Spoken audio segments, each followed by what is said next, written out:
Oh, welcome to the next episode of the Life Lit podcast. I'm joined today by the host of the number one and best spearfishing podcast on the planet at this time of day, Isaac Shrek Daly. Welcome. Cheers, Jake. It's an honour to be in the room with such an accomplished, stuntsman, actor, and life lit. Yeah, I definitely a life lit. I think me too. We all are. Yeah, welcome. What are we drinking here, bro? What have you brought me? Actually, my mate Tommy introduced them to me. They're these Kirin Hayoketsu. It's just lemon and soda water, I think, but they're like real low sugar. Good kick. I think they're like. Is it a beer? Nah, it's vodka and it's soda vodka. water. Yeah, right. Okay. It's real mild flavour. I didn't think I'd like them, but when you're trying to be semi-healthy but have a drink you want to enjoy and not suffer from arthritis like I seem to be these days in my knees, then they're pretty good. Yeah. No, that's not bad at all. For a premix and stuff. I like it. That's all right. I don't mind a vodka. I'm a vodka, lime and soda. Yeah. generally. Well, this would have a similar sort of vibe, I'd imagine. Yeah. It's quite nice. Because you're the Asian, because you did a bit of time in China. Yeah. Back in the day. Visited Japan for 9 or 10 days, but I spent a year in China living there. Yeah. How was that? What led you into that? Divorce. Yeah. Straight into the easy stuff. Yeah, you love it. Why mail order when I can go and pick one up? Yeah. No.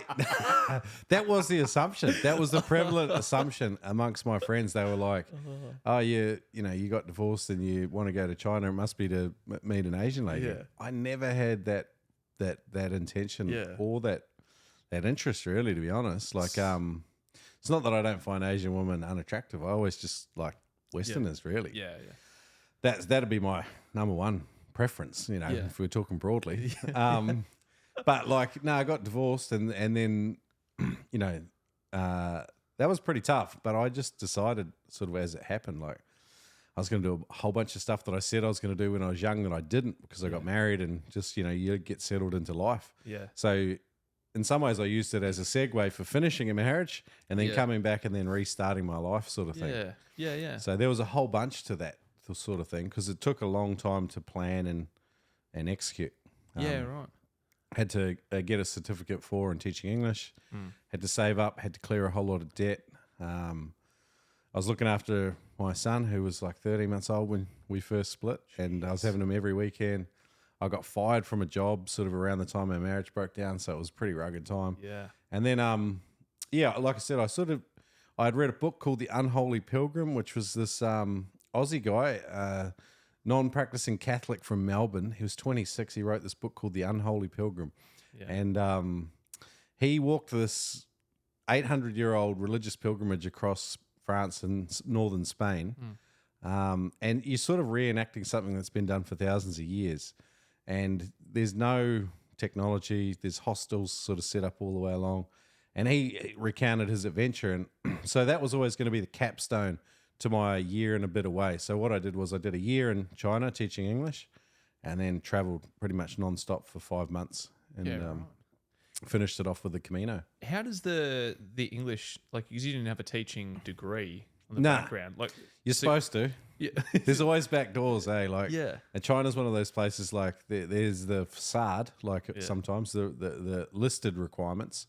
But then sometimes I think in these higher need areas, they have these ways around the law. So I never finished a bachelor's degree. I did have half of two. Life led here again. Anyway. And but I did learn how to teach, which was more than some of the people that came over there. They just pretty much arrived boots on ground, walked into the school and started a job. So I was grateful I had a year of doing a certificate for and teaching English as a second language. Plus I got to teach in an English language school in the city here in Brizzy for a year, unpaid. Yeah. But, it definitely prepared me for going to China and teaching. Yeah. I felt pretty, like, not competent because it's like anything. You can have all the training and you can even have a little bit of exposure, but you need, like, a period of time being incompetent at something to really start to become good at it because you become aware of where all your knowledge gaps are. Yeah. That's almost where our school model's backwards because And Dan Pronk talks about that. I don't know if Yeah. you remember that. The competence loop. Yeah, yeah. And there's is it like unconscious competence and Unconscious incompetence, yeah, where you don't even know what you don't know. yeah, And then there's conscious incompetence, which is like where you become aware of that knowledge gap. So 6 weeks into a job, you just become aware of how shit you are and what you need to know in order to be at least somewhat competent. Yeah. And then there's a stage after that, like maybe a lot of the time in a job, it's that sweet spot where you've been there 18 months. It's Yeah. like you're consciously competent. That's probably the best time to teach someone Yeah. because it's fresh enough that you can still relate to the unconsciously incompetent, and you probably don't have an ego issue by then. yeah, But then you, after a few years in a job or doing an activity, you become unconsciously competent, which is where you don't even know what you know. Yeah. You don't even remember how you learned what you know. yeah, yeah. And you forget all of those learning blocks along the way. Yeah, and you forget what you didn't know. Yeah. Yeah. And that theory that Dan Pronk introduced us to in training for our previous job, Yeah. that was a game changer for me because it gave me a whole heuristic for particularly entering and leaving different jobs and acquiring skill sets. Yeah, if you understand that, it's a very, very helpful sort of way to think about things, especially if you are going into a role that you were trying to train other people. Exactly. Yeah. Yeah. And so the English one, like perfect example. Yeah. 6 weeks into teaching English, I'm looking around going, I thought I'd learn this shit for a year. Yeah. And then you just become aware of, oh, wow, I really do not know how to achieve this output for the student. So what do I need to do? Yeah. And like grading your English for the level of a non-English speaker is actually really difficult. You might remember from some of your deployments and stuff, like if you're working with locals, like you've got to speak really slowly, use a lot of body language. Yeah, yeah, it's painful. It's painful. So how did you go actually teaching? Because I assume you had to learn Mandarin. Nah, No? you don't have to learn. You don't. That's a sort of a misnomer. So what generally happens in a lot of these situations is they have native Chinese people teaching people the very basic English stuff. So by the time they bring in a foreign English teacher, generally they have a level of production and knowledge and vocabulary. So you're really, we would crudely put it as polishing the turd. But it's not really that. The CCP is listening and they're not happy, Isaac. No, I mean, you've got 1,000 words of another language. You're starting to become functionally fluent. Like you're able to say hello and goodbye, count to 10, say hello, please. Where is this? What is that? Could you repeat that? Could you speak slowly?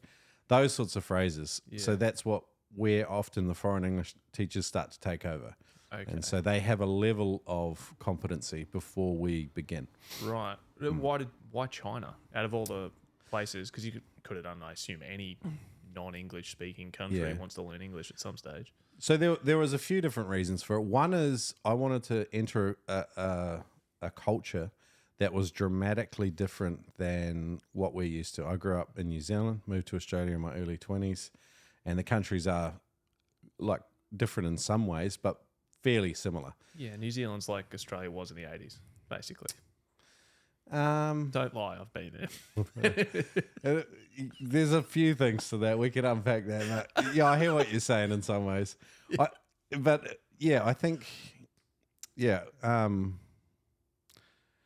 think I wanted to be immersed in a culture where I was forced to speak another language and learn another language. And then the other thing was growing up in New Zealand, you almost get indoctrinated to be half a socialist. Okay. And you're not really aware of it until you become older.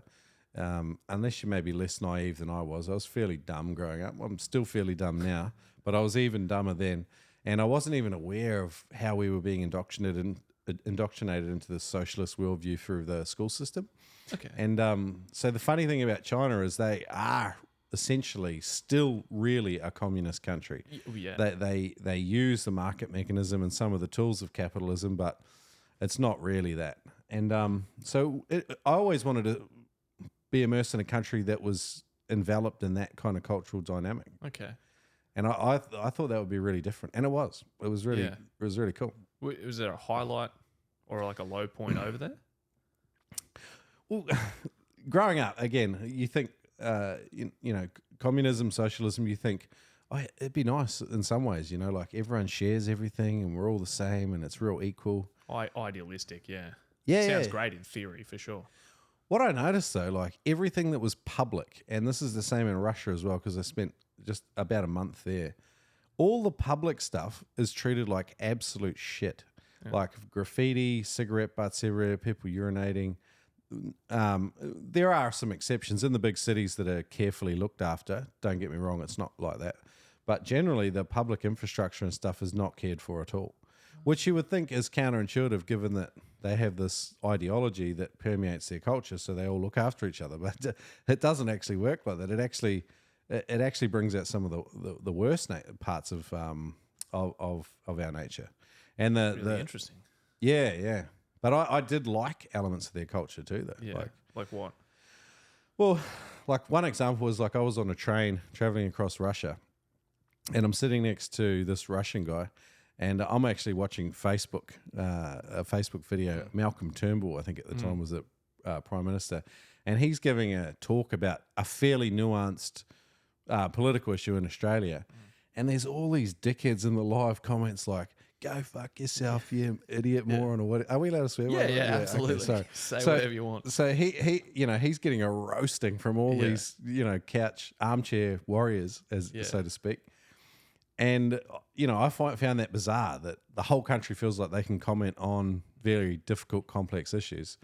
And then I asked the Russian guy, what do you think of Putin? And he's like, he's good. And that's because the KGB is everywhere. No, but like this is like a full candid conversation. Like it was like real. He's a really intelligent, thoughtful, articulate guy. And then I asked him about a few specific issues, and like he's just like he's strong. He had a lot of positive things to say about him. And for the majority of my time there, that was what I encountered. It was this thing like he is doing his job and I'm doing mine, and I kind of like that. Whereas here, it sometimes seems like we all want to comment on everything, and we don't even know anything a lot of the time. Like, that's probably due, I think, in part to just the invention of social media. The fact that and the internet, the fact that you can say something to someone without actually having to be face-to-face with them and hear their retort. You can just throw shit at the wall. Let's see what sticks. Yeah. It's a bit of a circus sometimes. Yeah, absolutely. So, if you don't mind, what was the divorce process like? I imagine it's got to be pretty fucking tough. Yeah, pretty awful, man. Like I was one of those guys that got married expecting to be married for my whole life, So like for me, it was like I was all in, like I played a lot of poker back in the day. I really know what all in means. And for me, it was. And so when we separated, it was not pretty, man. And for me, it was like legitimately a life-changing, life-altering thing. It wasn't a decision I made lightly. Like I was fixed and that was the direction I was going, which is pretty crazy, like that we commit our lives to someone for 60, 70 years. But that was what I'd done. And then when you share a child with someone too, it's pretty full on, man. And she, it's a complicated situation. Yeah, you don't have to go into the specifics. We were young when we got married. And then probably, 2 years into the marriage, my frontal lobe development was finally starting to start. Yeah. And we were very different people, I think. And very different goals in life. Yeah, it's an interesting thing. I think it probably you look at like children and teens and they start getting into relationships. And like when I was younger, my parents were like, no, like you're not dating anyone until you're at least 18 and whatnot. So we never I never had girlfriends or whatever until I was sort of 17-ish.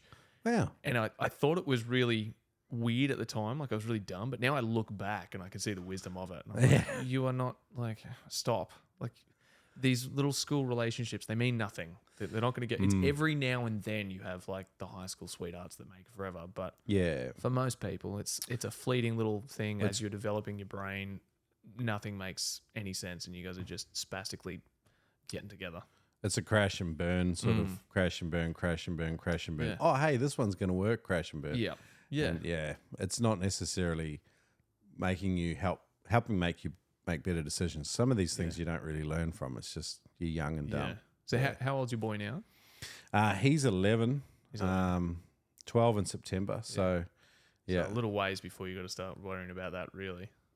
Yeah. Oh, I don't know. I almost feel like parenting's a bit of a strategy game, and It's funny you should mention it. I feel like one of the places, well, I felt like my parents did a magic job, but then somewhere along that transition from child to teenager, which is really the beginning of adulthood, I really feel like we're missing a rite of passage.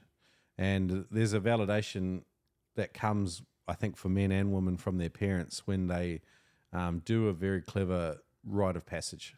And there's rite of passages in all different cultures, particularly around these particular life stages. We have them in different parts of life. The military is great for them. And I think this is partly why they're such powerful organizations, because they forge these bonds.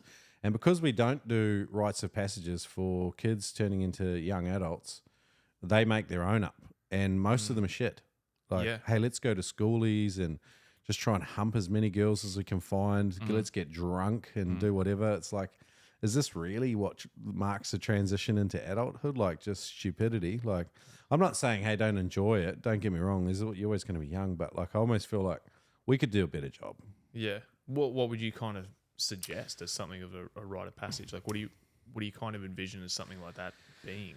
Well, I'm giving it a bunch of thought. You know, when I went and did the Camino that I talked about earlier, I feel like that could serve as part of it. But I think for me, if you're a boy turning into a man, and I can speak with a level of authority on that, given the fact that I'm a male, but still a lid. I think that if you have some of the men in your life that matter the most to you and you matter to them, then they come away with you to an area isolated, particularly I think in the wilderness is powerful. Just getting away from all this stuff and the noise and having them speak to you in a powerful, personal way. And then from that encampment, if you like being removed and going and spending 24, 48 hours on your own in a camp, even if it's just a kilometre away from the other men, just for you to kind of acknowledge and sort of, I don't know, put into perspective what's happening in your life at that time. Because I almost feel like it goes unmarked and unremarked. And it's a really, really important transition period for a lot of people. And it's where you see a lot of young guys come off the rails. There's a whole bunch of other reasons for that. But given your and I background too, you know, we see it in Indigenous culture here as well, where they've lost touch with their culture. I feel like some of them still have some of these powerful rites of passage, and you can see that between healthy people and unhealthy people. It's probably more marked in their culture. Yeah, it's very interesting. I hadn't really considered that, but you're right. We don't really have sort of anything that might like denotes that at all. Yeah. Unless you do go into a job, and I think that's Western society in general. A lot of the Eastern or older cultures definitely have. There's some big rite of passage. There's some big shortcomings in our Western civilization, particularly around some of these important life stage events, like the transitions. You know, like in Mongolian culture, it's funny. Like I woke up, I went there for like a week and a half on my way traveling through, but I woke up one morning. I come out at 6 a.m. from staying in one of these yurts. Yeah. And there's a 3-year-old, and I shit you not, a 3-year-old on the back of a Mongolian steep pony galloping flat out through the middle of the camp of tents. He's 3 years old. And I'm like, you know, our kids are not even trusted to hold a fork at that age. Do you know what I mean? Like, but you know, they don't cut a child's hair until they're considered a child. So you're a baby pretty much until we cut your hair, and then you're a child. And then when you go from a child into a young adult, and then there's responsibility that comes with these different stages as well. So it's not just this empty thing where it's simply a life stage. There's more responsibility upon you as well. And then the other thing, I think that's one area where our culture falls a little bit short. The other is around death. Like, you know, a lot of people just have not seen a dead body. It's so I know you've seen a dead body. We won't talk about that. Like, I should laugh, but we can't even talk about it. I know the story, but like our lack of familiarity with the fact that we're all going to die, everyone around you is going to die, and some people die unexpectedly. Yeah. And if you haven't been introduced to it, it's a horrible way to do it, I think. Like in the New Zealand Maori culture, and my mum's side of the family are like this. They bring the body back to the house, and it's generally put in a central room, and anyone can spend time and say goodbye with the person, you know, even if they're there for 4 or 5 days. And there's a lot of drinking, a lot of food, but it's just family coming in and out of a house and saying goodbye to that person. And the body's there, you know. So there's this physical, tangible acknowledgement that this person was here and is now gone. And it's a longer grieving process, but it's more effective. Here we're almost stunted with our approach to grieving and death and mourning people. And I think sometimes that's the reason why there's this trauma that people carry around with them around people that have died and stuff. Yeah. I wonder if that would actually influence like teen men specifically, especially as we kind of grow up. We've all had it, you know, you go through your late teens and your early 20s and you're bulletproof. You know, nothing can hurt me. I can do anything. All of those bad things that happen to people, that's other people. That's not me. It's never going to happen to me. I wonder if something like that kind of culture around death, whether that would alleviate some of that and sort of bring those young men back down to earth a little bit. Yeah, there's like, again, another one of these half degrees I did was psychology, mainly because corrections paid half of it.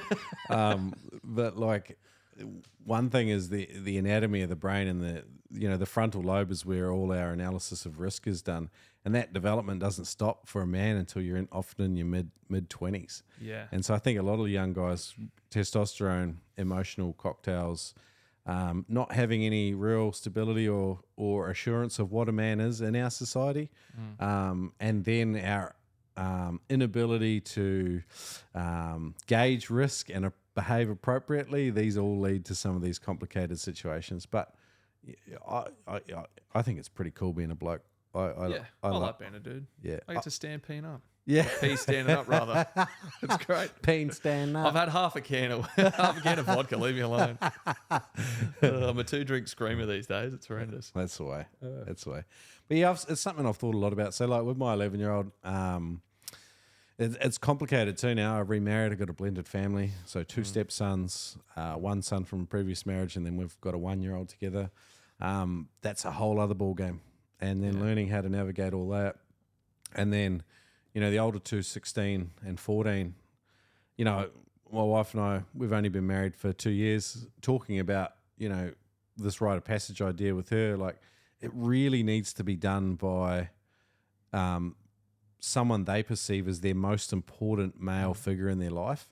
And for me, I'm not that to them. Like, the older one, his grandfather is that for him, you know.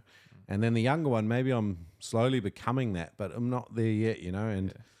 And then so navigating, like, okay, how do I do a rite of passage for 1 or 2, but not the other 1 or 2? Like, and then there's always this perception that you're not somehow being fair or equitable. And as a father, you always got to be pretty balanced with that stuff and not have too many favorites, because it's not real good. Yeah, how do you go with that? Stepping into sort of, you know, I can't imagine it's very easy to step into the stepfather role at all. Yeah. Man, I've made more mistakes than I've done good things, so I'm going to be honest. Yeah. But the acknowledgement of that and the fact that you're trying to get better day on day.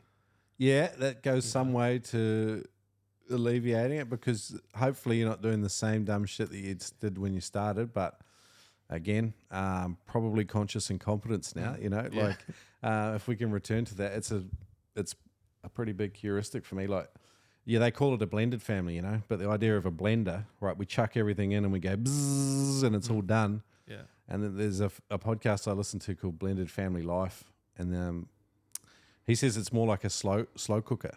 You know?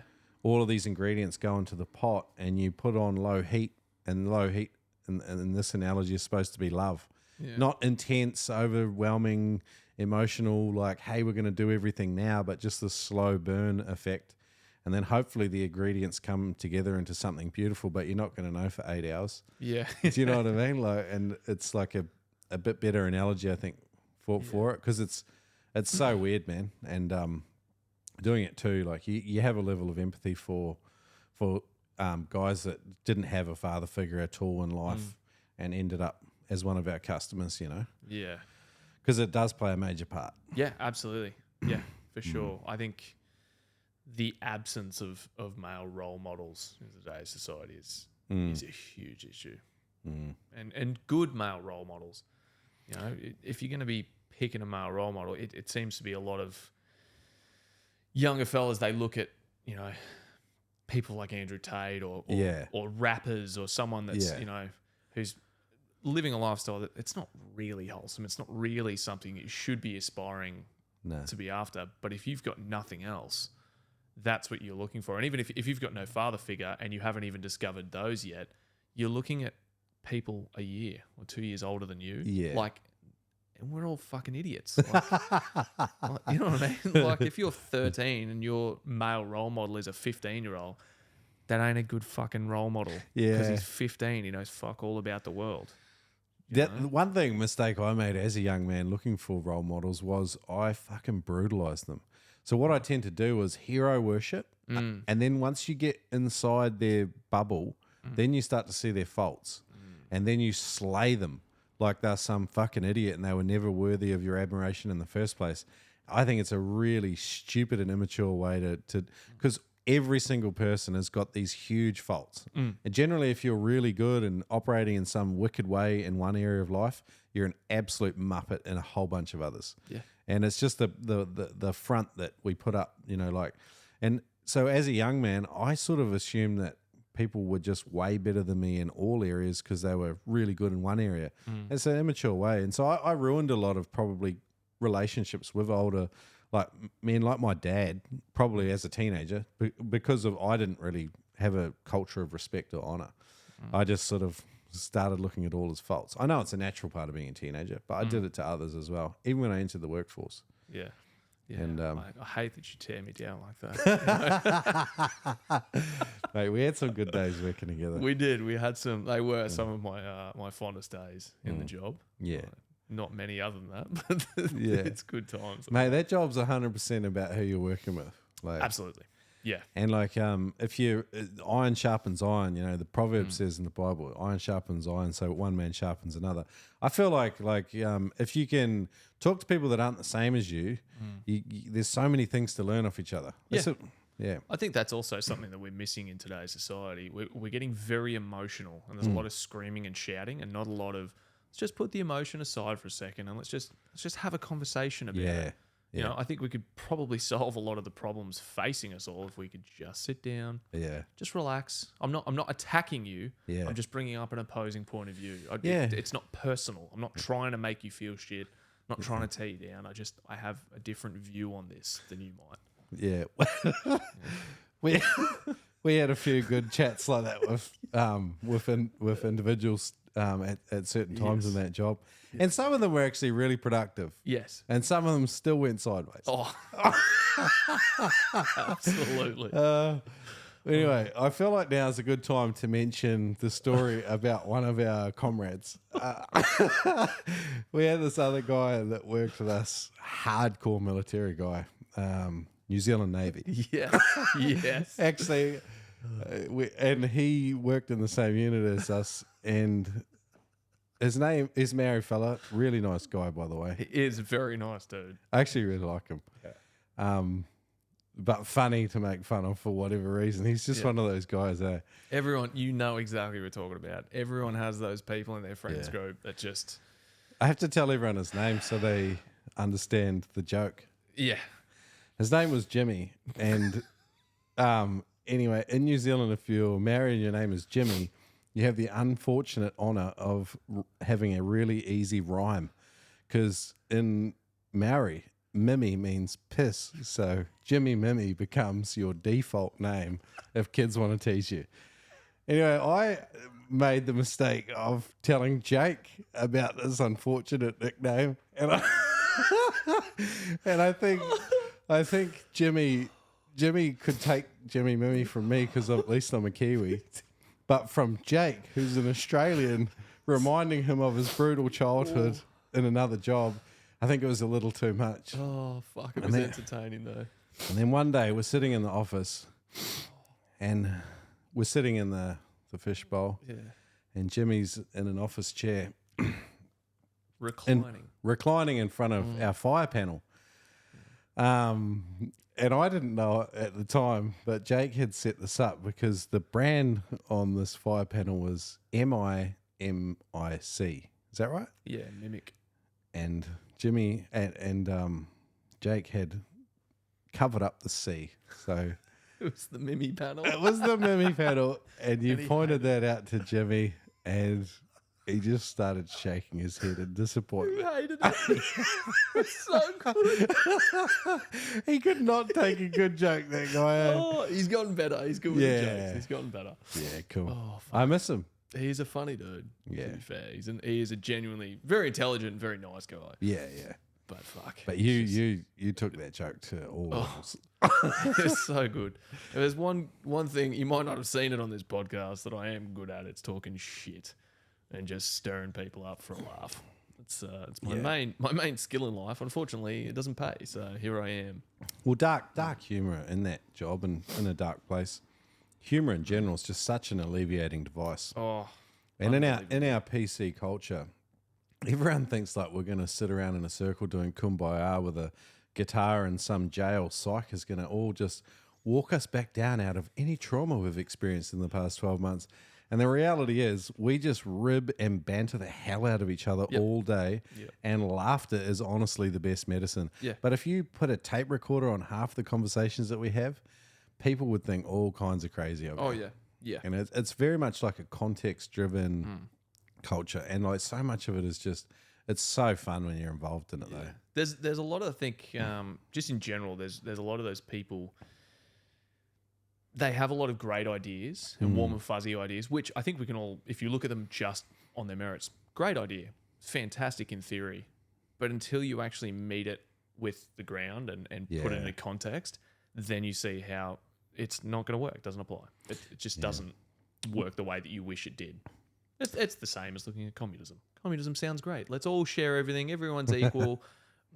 But inevitably, human beings are involved, and we're greedy pieces of shit. And so we're going to find ways to fuck each other over and take that money, and then some have less, some have more, and we're back to the world as we know it. Yeah. Capitalism in principle, I like it because it's supposed to reward hard work and merit and like innovation, you know, all of the things that we've come to really value in our society.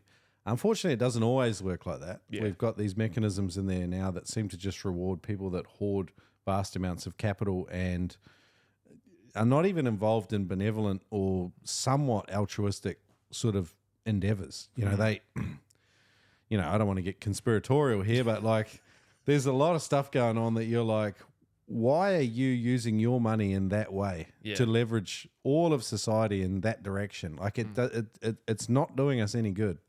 Like, but anyway, I don't want to get too far into that. It's not my wheelhouse anyway. I just like to be an armchair. Yeah, absolutely. Warrior. Monday back. Was it Monday afternoon quarterback? Yeah. I was going to say to you too, like the other thing about our shared job was it gives you a whole new perspective on law enforcement and how it all plays out in the media and stuff like that. Because while we were in the job, George Floyd was murdered by that cop. Yeah. And 100% murdered. Like that guy was a piece of shit. And if you were involved in an incident like that and you were one of the other cops, you would have just said, hey, bro, go take 10 minutes. I'll take over here. You know, go do something. But then it fueled all of this race stuff that played out pretty ugly. Didn't do anything for race relations in general. No. I think it set everyone back like 50 years. Yeah, probably. And 50 good years too. Like where a lot of good stuff has happened. But one of the things I've become aware of is like the way the media portrays something and then the civilian population who don't have that emergency services or military background is they just don't know how life works. Yeah. Like if you're a police officer in a, you know, really poor suburban city in America and you go to 8 break and enter assaults in one night, and the perpetrator is African-American male between 25 and 30, in every single one of those instances, then the 9th incidence that you turn up at and the suspect is a African-American who's between 25 and 30, you're going to have a higher level of informed bias about whether or not that person is guilty or not guilty. Arguably, that's why we have a justice process and proceedings. I'm not saying it's right. I'm just saying, like, it gives you a whole new frame of reference for how and why things happen. I think, honestly, like, given how much people are paid in these positions and the level of training that we receive, I almost feel like it's a miracle how well it's all operating. Do you know what I mean? Yeah. Like, and it's testament to some of the wicked people that are involved in these jobs. Because I'm like the training is shit. Yeah. Like, I haven't heard of one that is good. Like I was thinking about it the other day. I was like, cops in Australia even should have free access to any jiu-jitsu gym within a 50-kilometer radius of their police station that they're stationed at. Yeah. But to me, that's a no-brainer because like jiu-jitsu is just such a great leveling field. Yeah. It helps you upskill and manage people in difficult situations without hurting them. You're always a bit more physically competent and less inclined to violence because you have got a healthy outlet for it at all times. And I've heard Joe Rogan talk about it a little bit, so that's why I touched on it. But what do you think about all that? Yeah, I agree. I think the media spins a lot of stuff and they like to sensationalize because at the end of the day, they're just after money. They're not really looking for the truth. They're looking at what's going to get us the most viewers, what's going to get us the most clicks. You know, that's their driving force. So they're just trying to sensationalize anything and twist it in the most quote unquote interesting way to try and get people to view their media outlet. So when it comes to anything like that and the invention of phones and recording and everything, you're getting a very skewed view of what's happening. Yeah. Like I had a cop on recently and I was talking to him about it, and it's something that's always frustrated me is that you're never seeing the full story. There's always three sides. There's, you know, your side, my side, and then what actually happened objectively. Yeah. You're not seeing all of that. And you've got no idea what the lead up to that incident has been for that cop. No. Like I talked to my friend and he just came from an incident in which one of his sisters in blue had been stabbed in the face.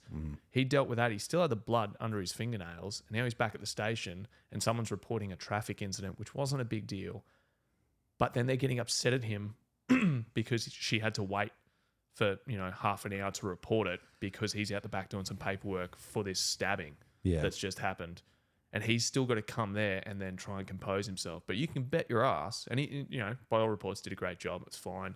Calmed her down, listened to her complain, and on she went. Yeah. But if he'd have turned around and been like, listen, you got no... and just upped her for being impatient...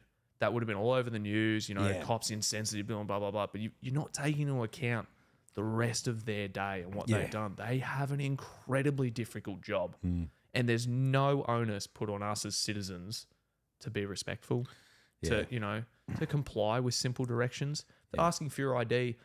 They're not asking for your firstborn son. Just give them your fucking license. It's not that difficult. Hey, mate, no worries. Here you go. 9 times out of 10, you do that. They go, yep, sweet. What are you doing here? Oh, fucking shopping. Oh, mate, no worries. Just, you know, had some complaints. Just keep your noise down. Whatever it is. Yeah. The whole incident becomes a non-issue because you weren't a cock about it. Yeah. If you act like a cock, you're going to get someone's back up. Yeah. And believe it or not, they have all of the power there. There's a bit of a, like in America particularly, like we don't live in that context. But one thing I see is like, you know, particularly in African-American culture, there seems to be bad relations in some of these inner city environments for decades between the police and them. They live in these really poor suburbs where crime is rife. So the cops that are stationed there are probably working their asses off. Yeah. And I can't imagine it'd be a great gig. You're not paid well at all. And then you're dealing with like really tough situations day in, day out. The amount of trauma that they're walking around was probably unbelievable. But there's no good, and I can't see the funding coming through for, you know, the police facilitating like cool events where, you know, the cops are playing or facilitating like games of football and stuff with people in those neighborhoods and stuff like that, where you get to interact and you're not actually in the business of, hey, someone's committing a crime and you're here to arrest them. We're just here playing a game of sport. Yeah. Do you know, because that forges bonds. And earlier it ties back into like that lady with the traffic incident. Like, so many people do not know how to manage themselves from an emotional point of view. Yeah. And I know I've failed at it myself too. Oh, we all have. Everyone has. You can't throw stones. We're all guilty of it. But I think, particularly coming from jobs like we've had, you'll learn to deal with it a little better because you have to. You have to emotionally segregate things and compartmentalize. Yeah, yeah. Yeah. Well, if you carry stuff in or you carry stuff home from the job, it's not great. No, Yeah. no, it ruins lives. That's not what we're about here at the Life Lit podcast. We're about getting better at life and learning. Yeah. For you, like, how have you learned to, when you're a ball of emotions, and I have some answers for this from my life, but I'd love to hear how you do it. How do you, when you're feeling like real anger or frustration, and it's like, you're clenching your teeth, something's clenching, like whether it's your fists or your jaw or whatever, however you respond to that anger, and then a complex problem still needs to be resolved. It's how do you pull yourself down enough to do some of that complex problem solving? I don't know that I have anything super specific that I think about.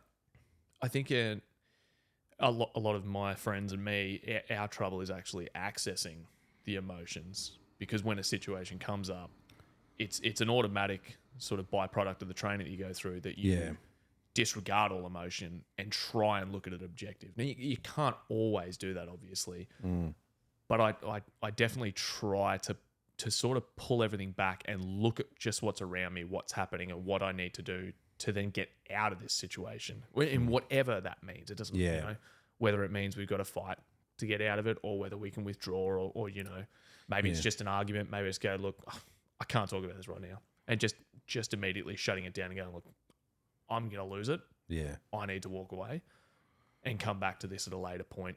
I need to think about it, or maybe I'm noticing you're getting like, you need to leave. You need to walk away, come back in 5, calm down, because we're not having a discussion anymore. You're just getting heated, and we're not able to actually do that.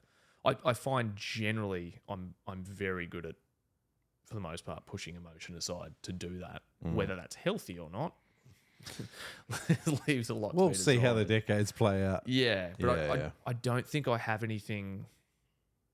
Like, I can't cognitively think of anything like a special technique or anything. It's just something that I just do. I just push it aside and try to deal with things at face value, if you will. Sometimes that job we had, I liked it because it challenged me personally, because like I remember sometimes when there's incidents happening in front of you, and my normal response when there's intense emotion is to pause, take a breath, understand the context, and then respond.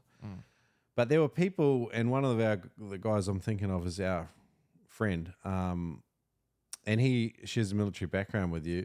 And one day we went in through this door, and there's like 7 crims straight in front of us, and one of them was trying to get rid of some substances immediately. And without pausing, he responded and instantly dealt with this thing. Analyzed the risk, understood the correct course of action, and immediately did it. That was military training. And I immediately saw the difference between his response and my response. And I realized that was me becoming consciously incompetent. I was aware of the gap. I'm sorry to overuse this thing, but like I was aware like he could do something that I couldn't. And I had a lot of those moments in that job. For the first 18 months, I had a lot of those. And then I started to feel like I started to hit a zone of competence. Yeah. But that learning curve in that job, it's not for everyone. No. I tell people now, I go like, a third of the people were completely incompetent. Like completely unsuited for that job. A third of them were capable of doing the job, but completely toxic and did not want to be there at all. Were just there to cash a check. And then you had this other zone, and that was about a third as well, who were capable of doing the job, competent, and were fairly happy, even as you can be in that job, and still did it to a decent level, Yeah. But that's a tough workforce to work in. Like it's not that was probably another part of that job that I thought a lot about. Yeah, I don't enjoy my job there. I hate being there. But it is. It pays the bills for the moment, for the time being. Yeah, we'll be out of there soon, so that's good. Yeah, it's very good. So coming across, way back now, we've gone down heaps of rabbit holes. Yeah. What was it that made you move to Australia from New Zealand? I was in a band. This is news to me, team. This is news to me. What kind of band were you in, Isaac? Cover rock band. Yes. My friend introduced me to the guitar when I was about 18. His name was Jerem. His parents owned a corner shop, which in New Zealand's called a dairy. Oh, Yeah. why? I don't know. Why are you calling it a I dairy? have no idea what's called a dairy in New Zealand. Like, there's no 7-Elevens, there's no night owls. It's a dairy.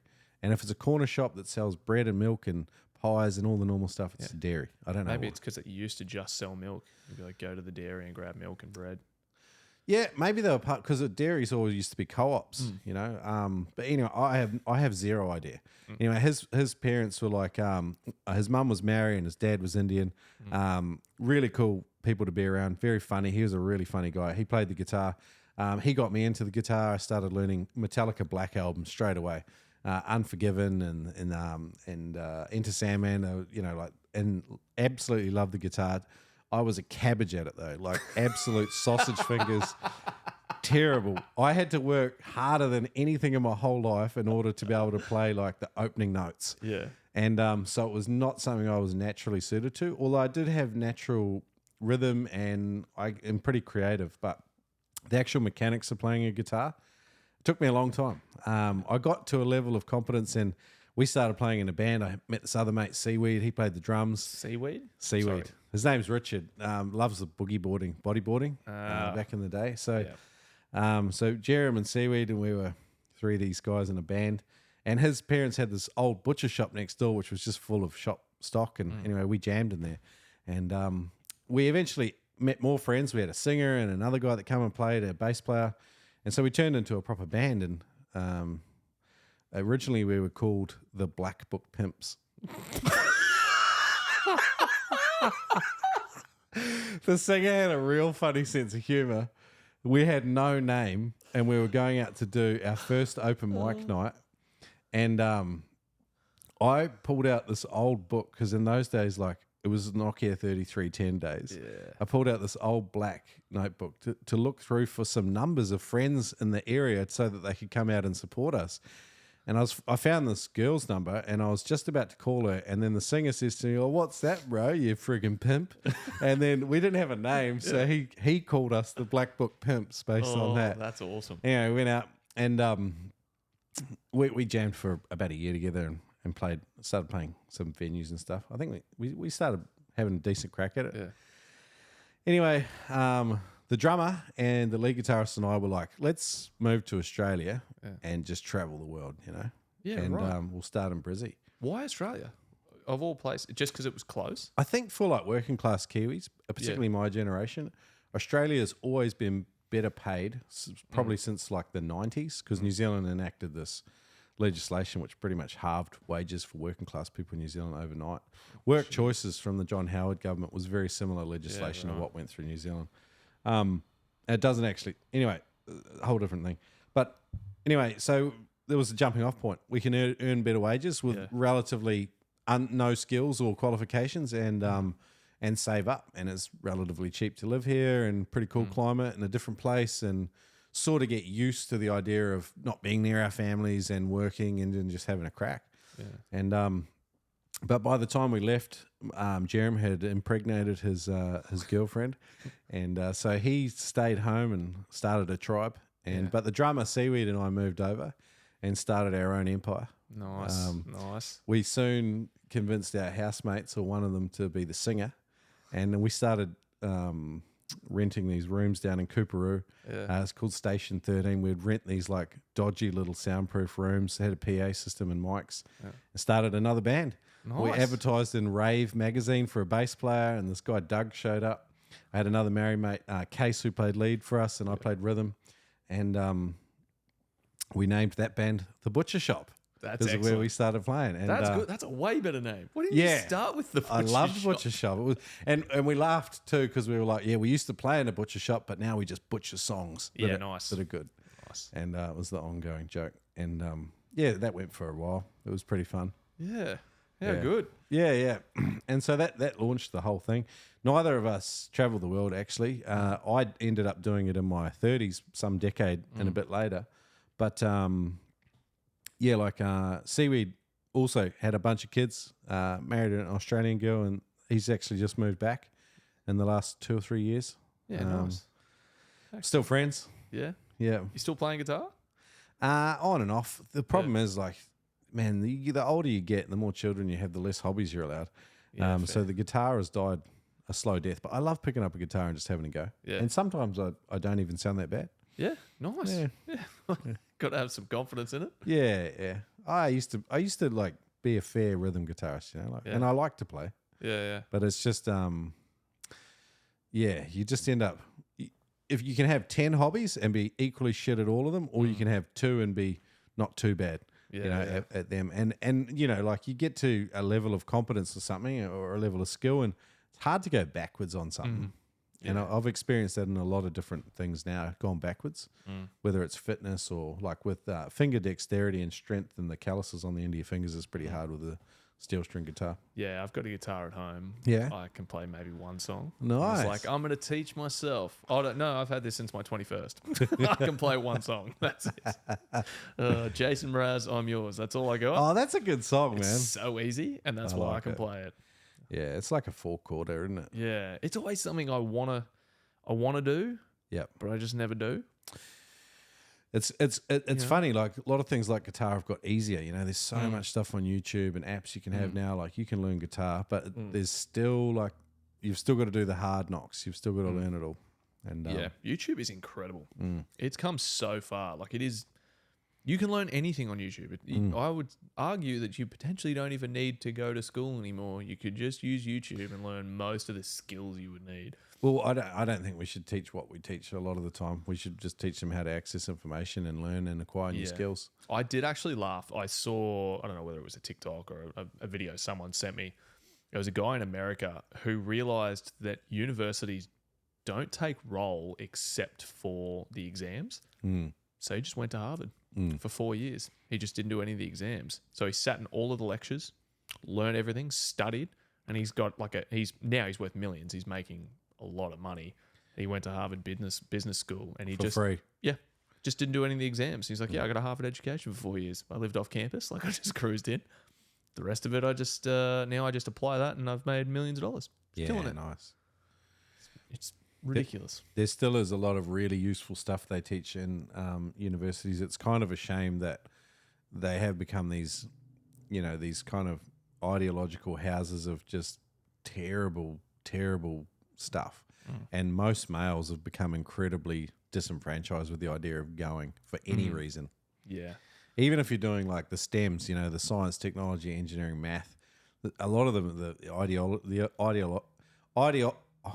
ideological stuff has permeated even those sorts of fields, and it's a hard thing to navigate. Yeah, absolutely. So where did spearfishing come into your life? Have you been doing that since you were a little boy, or is that? No, I always loved the water. I grew up lifesaving. My parents got us season memberships to the local pool when we were young, and so they had a dive pool I think it was 3.5 meters deep, and we'd spend the whole summer there, like school holidays there, nearly every day. Yeah. Me and my brothers, and loved the water. Did pool lifesaving, surf lifesaving, got into boogie boarding. Nearly knocked myself out when I moved to Australia at Duranbar, but that's a different story. But like when I was 17, I had left school because I fucking hated it and I was terrible at it. I honestly can't remember a good teacher. That sounds really like negative and pessimistic, but I just can't. I can't remember one that took a shine to me or I took a shine to them. So it was pretty woeful when I came out having repeated, it was school certificate, which is I think year 10 here. Yeah. Repeated it. Went backwards in marks the second year, dropped out, and then didn't have a job or many prospects. And my parents were pretty much like, you're going to be doing something next week. Yeah. Or you're out on your ass pretty much. And I signed up to this adventure tourism course, which was included in it was an SSI rescue diver, training to rescue diver to do scuba diving. And the guy who I learnt off, Ron Opie was his name, he was a bit of a male role model to me. Like he was a dairy farmer who loved scuba diving that much that he built a 5 meter deep dive well on his property.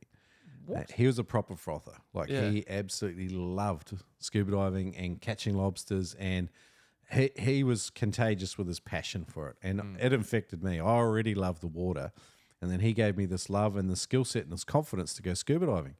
And I started mucking around with a pole spear with him. What's a pole spear?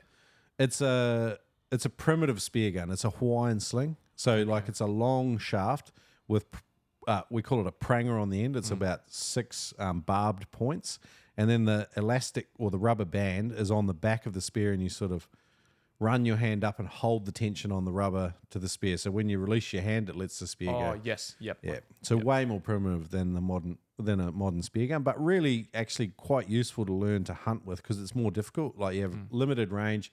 It's kind of like a compound bow versus a recurve. Like you know, like the difference in range and stuff and speed and ease of use is quite different. Anyway, started shooting butterfish, which are a staple over there, real easy to shoot. And me and him had a comp one day, and we both shot 4 butterfish, but I shot the bigger one, so I won the comp. And we cooked them up in a backpackers we were staying at in Wellington. And he was just really cool. Such a cool guy. And yeah, so that was kind of where my journey into it began. I ended up going right through to master scuba diving instructor, but at different dive schools. The year I took out my $10,000 or $12,000 student loan to go and do that last course, 10,000 other people in New Zealand got their master scuba diving instructors tickets. 1,000 people are employed in the scuba diving industry from one end of the country to the other. So it was absolutely criminal, the fact that they charge that much. Yeah, well, not that they charge. The price is probably fair, but the fact that they qualified that many people who didn't have any job prospects. Yeah, but I assume that's internationally recognised. Could you not go elsewhere and do that? I could, but who wants to employ an 18-year-old scuba diving instructor with long hair and who's a pretty much a drip? Do you know what I mean? Like, you're not going to take your family over and pay $500 each to go and do an open water course with some hippie-looking 18-year-old. Like, maybe you would. I don't know. But, like, I just feel like from an employer point of view, I don't think I was super employable. Yeah, fair. Even though I had the qualifications and the passion, and I was actually pretty good at it. Like, I had a real knack for it. Do you still dive now? Scuba dive? Very occasionally. Again, it's one of those hobbies that sort of fell out the back. Yeah. But I loved it, man. I logged, I don't know, 400 dives or something like that. Jeez. Yeah. Some of them were in ponds, and yeah, like it wasn't all class diving. We did spend a month in Tonga, which was pretty cool. Yeah, and that was on a student loan, man. Nice. Yeah, and working in a dive operation, so you kind of got your head around it. Yeah, and again, while I was in Tonga, I was doing a lot of free diving. And I was actually had a real good knack for it. I was in the back of a cave, and it was probably like 60 or 70 feet. And I'd never had any formal training to free dive. And there were 2 guys in there with torches searching for cowrie shells that I later learned. And they were surprised to see me there without a tank on. And so we got back up to the surface, and then they invited me out to their boat, which was like a 70-foot yacht. This guy was an author. He had written a book on cowrie shells. Gordon Verhoff was his name. Yeah, right. And ended up staying with them the night, and he's such a cool guy. But I kind of learnt I was passionate about doing that. I love the idea of spearfishing. And in Australia, we had 2 magazines when I got here, International Freediving and Spearfishing News, IFSN, and then there was Spearfishing Down Under magazine. And Spearfishing Down Under magazine eventually came out with a DVD, and so you could watch stuff. This is pre-YouTube and that. Yeah. And so I used to froth on that, and I always wanted to do it. I just couldn't really save up enough money to buy all the equipment. Some rugged years there in early marriage and stuff like that, just trying to get ahead financially. Eventually I did. I was in my late 20s though, and then didn't have a network, didn't really know anyone that went spearfishing. So it was a real struggle to find buddies, to know where to go. Like in New Zealand, there's like 20 commonly shot species. Yeah. In southeast Queensland, I can go out any given day and there's 200. Oh, geez. Yeah, so learning fish ID is quite a thing, particularly if you didn't grow up here and you don't have a line fishing background. So that was something I struggled with, like recognizing and identifying the species and then learning minimum sizes, the no-take species. There was a bit to that. Finding a network and then getting out on boats because the water's often dirty inshore, but if you can get offshore in a boat, it opens a whole new world of possibilities up. So I tried joining a club and doing all the stuff, but I really struggled. And eventually I did meet some people because during the week, Spearos love to head out and it's hard to scrape together a crew. So if you're a bottom of the barrel guy, like, I'll go. They're like, oh, we got no one else, And so that's how you get an opportunity. And so that was kind of how I got my way into it. But I was in my late 20s, flat out diving, 10, 15 meters. And really having to learn all over again. I think, you kind of lie your way on to get in. I was like, I'm a 15-meter guy. I can dive 15 meters. Hadn't done that for years and years. And then so I think it took me like 10 drops to touch the bottom that day. And then they were like, we're moving spots now. And I was like, is it shallower? And it was. So it was actually pretty good. I think I shot a fish that day too, so I was happy. 15 meters is not it's not a small amount of... Nah. Like a 3-meter pool is hard for most people to get to the bottom of and touch. Yeah, just given my background with all the pool stuff and then the scuba diving, I was fairly confident of doing it. But it is a different animal. Yeah. And I had been to that depth before. But when you're holding a spear gun and you're in unfamiliar conditions and the water's not super clean or warm, it's challenging. Yeah. Yeah. Yeah, I remember we went and I struggled. But you ended up getting pretty good. I got cramps and nearly drowned. Yes. Like twice. Well, well, that's part of the learning curve. Yeah. But like, you're using muscles in a way that you've never used before. Yeah. And even though you're physically fit, like it's a whole different type of fitness. Yeah, absolutely. Especially when we get back, you're like, sorry, mate, misjudged the tide. Thought it'd be coming in later.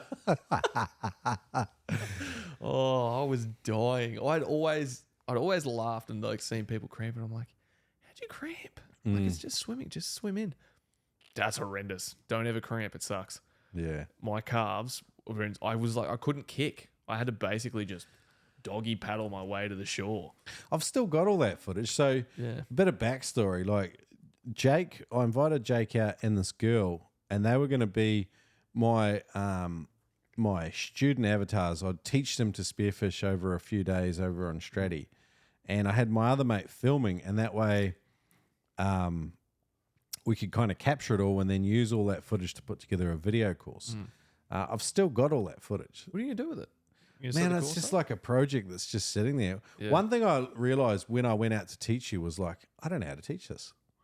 Yeah, it's a whole different thing. Yeah, like I didn't have a frame of reference. Because I'd taught mates informally, but teaching people properly, given my knowledge of how to teach now, like you've got to build people up to some production. Like, and I didn't really do that. I didn't teach the skills discreetly.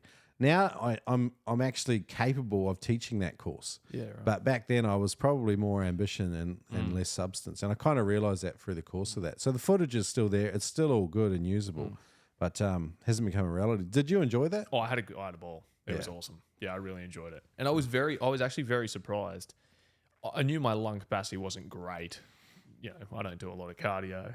You can't flex cardio. What's the point?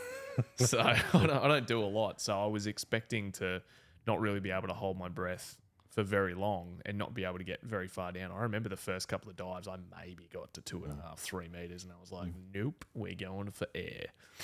But was it the box breathing? Was it box breathing? I taught you full breath, breath. How to take a full breath. Yeah, yeah. Because most people walk around not actually knowing how to fill themselves up to the max and see what they're capable of holding. And learning to become comfortable with holding a full breath is a whole other different skill set. And then, a lot of your chest area is inflexible, which is probably where the idea of lung capacity comes from, because your lung capacity is only limited by your chest cavity. So when you build more flexibility into your rib cage and stuff, and your intercostals and your diaphragm, that's when you can actually take more fuel with you. Interesting. But one thing you find, like when you're at 10 meters, you're under twice the level of pressure that you're at the surface. So at the surface, you're under one bar. Well, it's 14.7 psi. When you're at 10 meters, it's 2 bar. So if you take down 5 liters of air, at 10 meters, you've got 2.5 liters of air. And people are uncomfortable with that sensation, given the fact that they haven't breathed out. And then it makes you feel like you want to breathe. And so learning to get comfortable with what's going on in your body and the physiology is actually quite different. And then the other thing that people get confused about is that breathing is not caused by having the urge to breathe is not caused by having low oxygen. It's caused by having elevated carbon dioxide. And so people think, oh, there's some magic breathing technique that you're going to teach me and then I'm going to be able to hold my breath for like 10 minutes. It's not, that's not the way it works. What we do is we teach you where the urge to breathe comes from. And like one exercise we do in a course, a spoiler alert, I do this every time I run a spearfishing course, put an oximeter on their finger and it measures blood oxygen saturation. So when you start, when you're just breathing normally, you're probably on 98 or 99% saturation. You hold your breath for 1 minute, which for most people is quite difficult. Yeah. At the end of 1 minute, what do you think your blood oxygen saturation's at? 60. It's at 98 or 99, has not moved at all. So what you find is like it actually doesn't move until generally somewhere between 2 and 3 minutes. And then it goes down at the start quite gently, and then there's a hockey stick and it drops off dramatically. Yeah. And what happens when your blood oxygen does drop below a certain level, your brain's got a safety switch and it just turns your consciousness off. And we call that a blackout. Yeah, shallow water blackouts. Yeah, well, generally we call it a shallow water blackout because when you're the time that is most likely to happen is when you are at the end of a dive and you're coming back up from a dive and you might have been there a lot longer than you should have been. Yeah. And there's something to do with the partial pressures dropping, which actually causes that mechanism to kick in. And it'll turn your consciousness off, often when you're within 5 meters of the surface. And then someone actually has to be there to assist you to the surface, get your face out of the water, and then start breathing across you. Jake, breathe, Jake. You might have remembered some of the drills we taught you. And then most of the time, you don't have to do mouth to mouth or anything like that. People will actually just bring themselves back to consciousness. But all of these things are part of something called the mammalian dive reflex. So there's these nerve endings on your cheeks and on your face, these receptors. And when they get covered in water and you're holding your breath, it activates this thing called the mammalian dive reflex, or it's called the master switch. Basically, it causes a whole bunch of things to happen in your body, changes. One of them is bradycardia, so your heart rate lowers. So, and when you train it, it will actually lower more. So the dive response becomes stronger when you train it.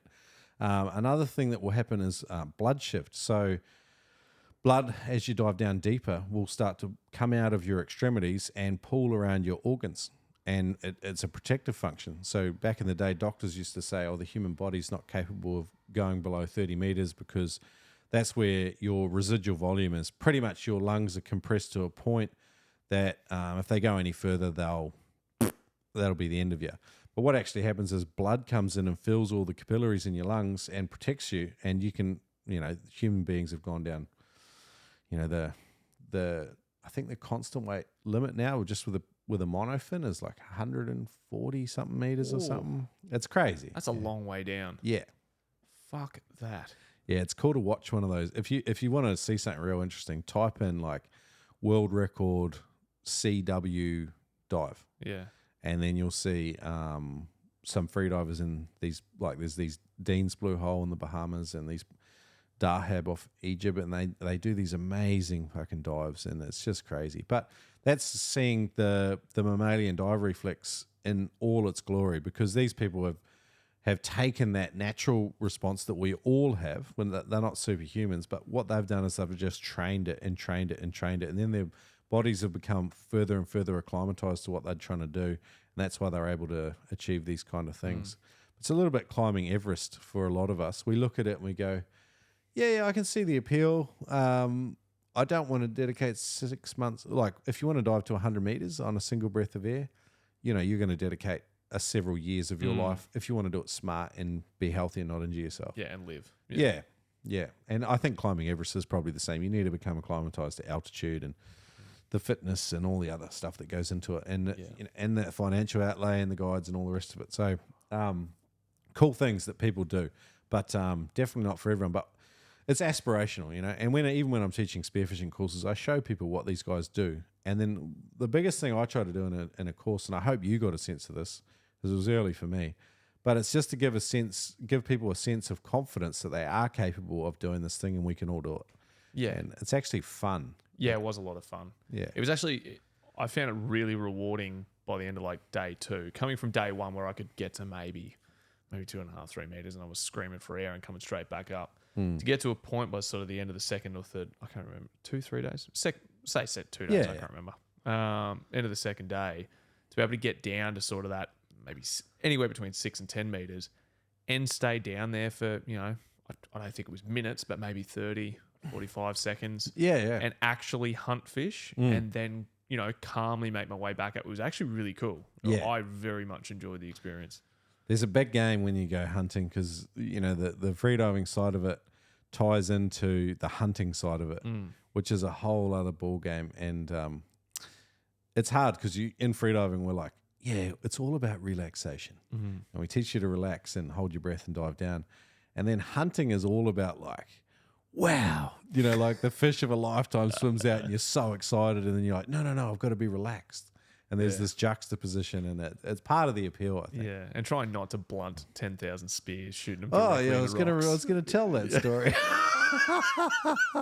So here's me. I'm teaching Jake about spear guns, and I give him this massive safety talk about, we don't touch the trigger until we're ready to shoot the fish, and the safety is not safe. It's shit on a spear gun.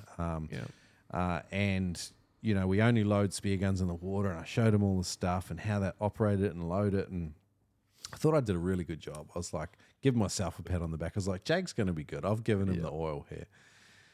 Jake jumps in the water, loads the gun successfully, fumbled a little bit, but fair's fair. He did a pretty decent job, loaded the spear gun, which is actually not that easy to do. No, it's actually very difficult, yeah. And then sees a fish from the surface, dives straight down with my brand new $100 shaft, misses the fish, but manages to shoot the only rock within 100 meters. It was a big rock. Anything could happen to anyone. Could have. Nah, well, I still tell that story to my students in every course now. I'm like, this fucking idiot Jake. No, I always a cautionary tale. I always caveat it with like, it's the same with the firearm. You need to know what's behind the target you're shooting at. You need to know with a spear gun, you've got a very finite range. Yeah. But like perspective when you are starting to spearfish is actually really difficult. Yeah, it was. That's so perspective. I don't fault you. I fault myself. It was definitely perspective. Yeah. Oh, I'm so glad I'm a cautionary tale. Yeah. Yeah. I've had a few. Yeah. Another girl come out on a course with me, and she came out with her partner, and they were having a blast. They were so good. They did this. We do a static breath hold in an enclosed area, and she killed it. I think she did like 2.5 minutes or something breath hold, and she comes up and she's super proud of herself. I think she beat her partner, and then they did some dynamic swims. They swam 25 meters like horizontally just under the surface of the water, and she was killing it. She looked good in the water, really good form and technique, great confidence. And then we got out to do the line diving in the second part, and that's where you start on the surface, have a really good relaxing breathe up, and then dive down and you touch a plate in 10 meters, and then that's the sort of the requirement of that level 1 course. And her partner did it, gets down, rock and roll. By the way, we don't just go straight to 10 meters. We'll do some warm up dives first, but anyway, he rocked through it. I think he aced it. Yeah. And then she was like, oh, I'm going to do the same, and dive down, and she just couldn't equalize, And it's pretty common. Like, it's fairly common. About 1 in 3 people often encounter some equalizing issues. Yeah. Some of them we can resolve, and some of them will take a period of time to resolve. Unfortunately for her, we just couldn't help her to figure out how to do what she wanted to do, which was equalize. But anyway, we thought we had done some workarounds with her on the surface. She's got down and she's managed to kind of clear her ears until she's got to 4 meters or 5 meters. And then she could see the plate. And by then she was starting to feel some discomfort in her ears because she hadn't cleared properly. But she's seeing the plate and she's like, I'm just going to go for it. And so she's just ignored the pain in her ears and tried to fang it. And yeah, she touched the plate, but she blew her eardrum. And your eardrum is pretty much a flap of skin, which separates your outer ear from your middle ear. And as the force of the pressure of the water as you descend, it sort of bows inwards. And so when we equalize, it repressurizes that airspace.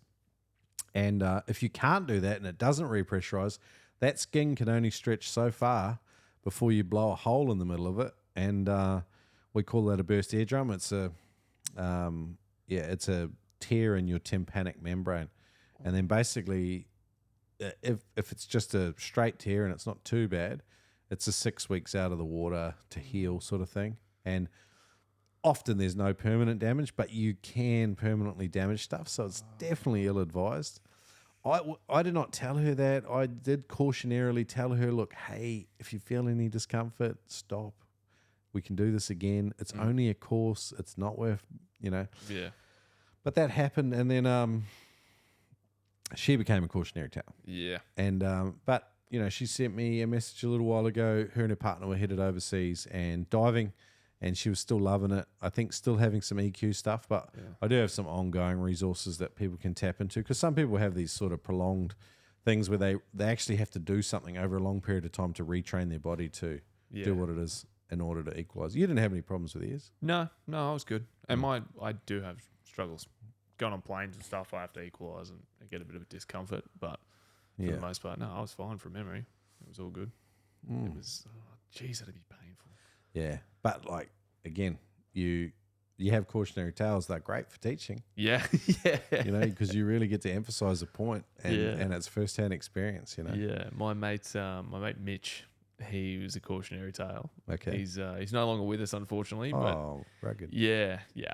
And it started last year. Anyway, that's that aside. He became a medic. He got out of infantry, transferred to medics, and was down at the School of Health down at Albury Wodonga, and they went on a field trip or something out to. I don't know what they were going to. Whether it was I think it was like an old folks' home or something like that. They went out for the day. On the way back, they stopped. It was like a couple of hours drive. They stopped at a servo, and across the road there was a farm selling baby goats. They just went and bought the baby goats and then got on the bus and just pulled back up on base at a training centre. All the recruits get off. And here comes Johnny with a fucking baby goat. And the instructor, it's a military establishment. The instructor's like, what the fuck have you got? He's like, oh, give it to mum. Like, you can't buy animals. And now it's in, like, they give that brief because they do the same field trip for every course. That's in the brief. You are not allowed to buy animals. A baby goat. Yeah. They called him Goat Boy. That was his nickname. Oh, that is freaking gold. One of our other mates, Reno, he was best mates with him. He ended up getting back in and going through the medic school, and he was there, and that's when he found out about the story. Like, well, Juddy had told him, but he's sitting there and he's like, was that Mitch? And they were like, what? How do you know Goat Boy? He's like, so good. Oh, good Lord. Man, those stories that are real embarrassing, they are the fun ones. Though. They're so much fun. It's always sucked at the time, but yeah, fuck, it's worth it later for the laughs. Yeah. It's so good. That's another thing about growing up, I reckon, is learning to just cop a good joke. Yeah, just take to cop a good nickname. Have a laugh. Yeah. Yeah. A lot of people don't understand the game either, though. Yeah. In my job now, like, I'm ruthless. They were calling me a bully for a while. I was like, there's these two blokes. They just started after me. Like, I was still pretty new. And this guy, his name's Aaron. And then a week later, another Aaron starts. I was like, sorry, boys, not going to work. One of them, I was like, one of them's Aaron C and one of them's Aaron D. Guess what? Darren, Karen. That's good. They did not like it though, but like, I've done so many. Yeah, I had a weird dude who used to work with us when I was in the mines. My cousin. We just started calling him Pew Pew because he just randomly would walk past and go pew pew, and finger gun you like out of nowhere, and would just walk off. Like there was it wasn't an in joke. He would just do it. Love it. He used to make real strange noises. We'd be like dipping holes. So on an open cut coal mine, the drillers drill the holes, and then you'd have to come along with a tape measure, essentially with a weight on the end, a sinker, and it'd mark out every half meter, and you'd have to make sure that the hole was drilled to the right level, and then find out where the water was. If there's too much water, we've got to adjust the product we're putting in for the explosive. Yeah. So we'd be there dipping holes, and I remember dipping away, and this crow come flying over, and Pew Pew's next to me.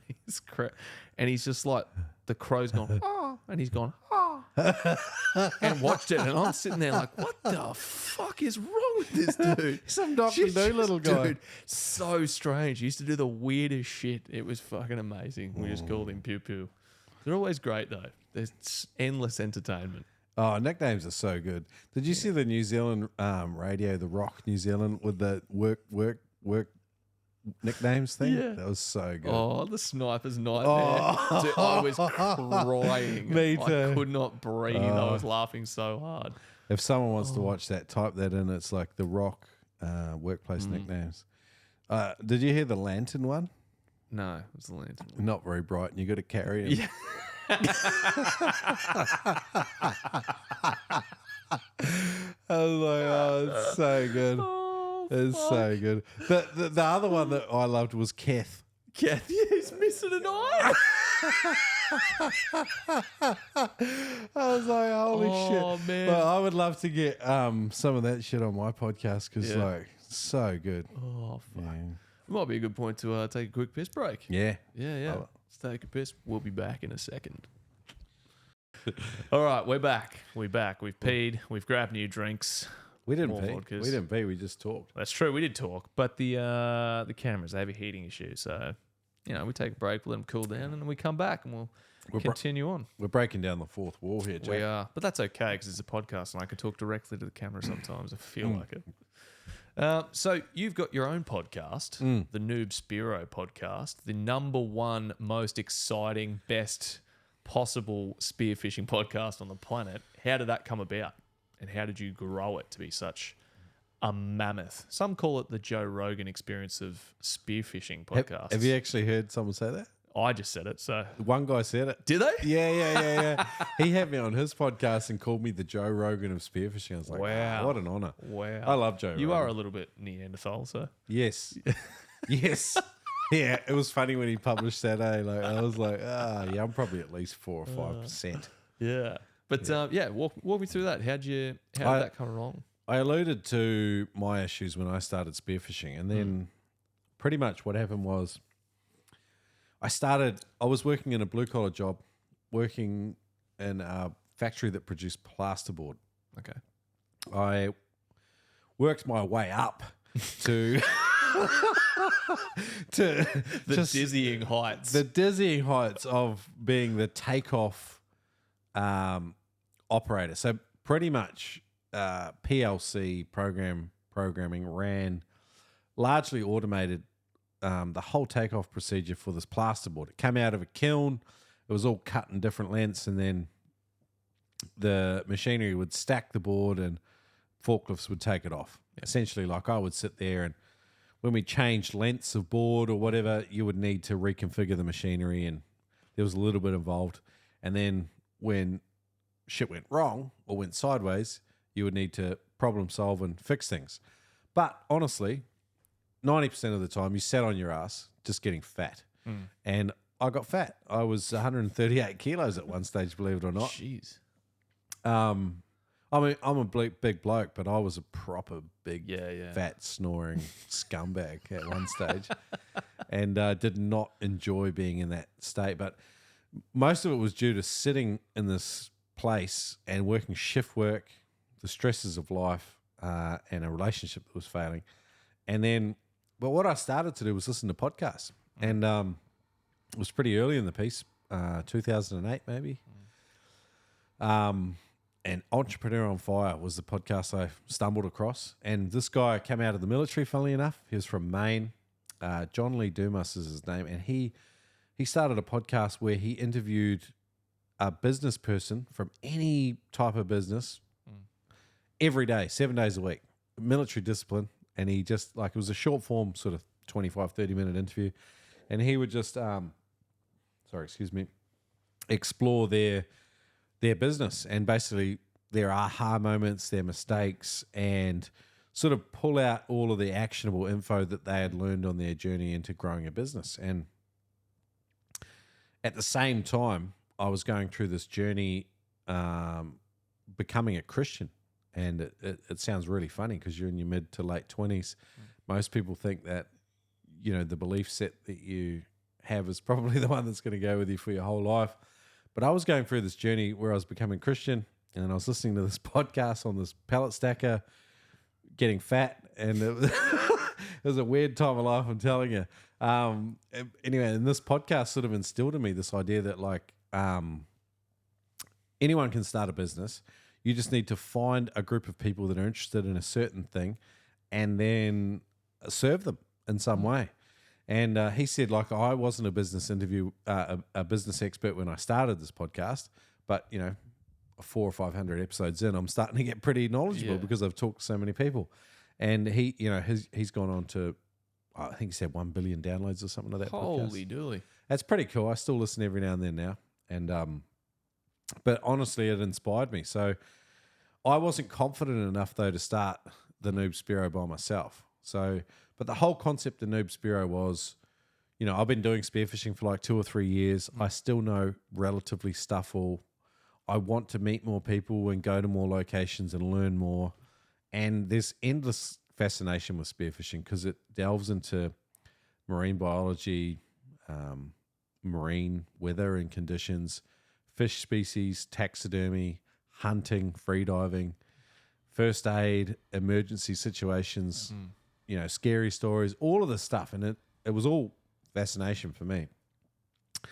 And so I wanted to start this thing called the Noob Spearo and basically serve people that were learning to spearfish and basically just create content for them that could help them sort of shorten or ease their learning curve. Because there's quite a lot to learn in order to be able to do it successfully, like the equipment, the freediving, the hunting, all of it. I thought, well, there's a clear need there. I am still learning myself. So why not just interview spearfishing experts from around the world and just tap into all of the things that they've learned over the years? But again, I was fat and on a pallet stacker and I didn't have a lot of self-confidence. I knew I wanted to do it. I didn't think that I was able to pull it off by myself. And I knew a guy who I was training with in a swimming pool for spearfishing. And he was really funny and vibrant personality. Turbo was his nickname. And so I invited him to a business meeting at McDonald's. Nice. Always a good business opportunity if you get invited to a meeting at McDonald's. And sat him down, introduced him to Noob Spearo, the idea I had, and asked him if he wanted to run it with me. And he signed on. And so him and I started the Noob Spearo, and he stuck with it for 90-something episodes, so credit to him. But then life sort of took over, and he moved on. But I've carried on. I'm at 260-something episodes now. 10 years in. 10 years? Yeah. Yeah. That's impressive to keep it going. And 260 episodes. Yeah. And I think it's done 1.5 million downloads or something now. Nice. Congratulations. And such a cool little thing. When you said the number one spearfishing podcast, I could be getting overtaken these days. I'm not sure. But when I started the podcast, we were literally like the second podcast. Yeah. The guy before us had 2 episodes up that he recorded live from someone's talk in a spearfishing shop like 4 years before. Yeah. So there was no competition. And we just started pumping out episodes. And over the years, there's like 25 or 30 spearfishing podcasts now. But because I think we were in there first and I've maintained the same level of froth for it, I think we've managed to stay up and still helping people learn to spearfish. Yeah, there is definitely something to be said for being first, for sure. I think that's probably one of the reasons Joe Rogan is so big, is because he was, one of the original sort of podcasters at the start of the space. Yeah. One of my biggest influences after Entrepreneur on Fire was Tim Ferriss. I don't know if Really? I know the name. Yeah. So he wrote the 4-Hour Work Week, the 4-Hour Body, the 4-Hour Chef.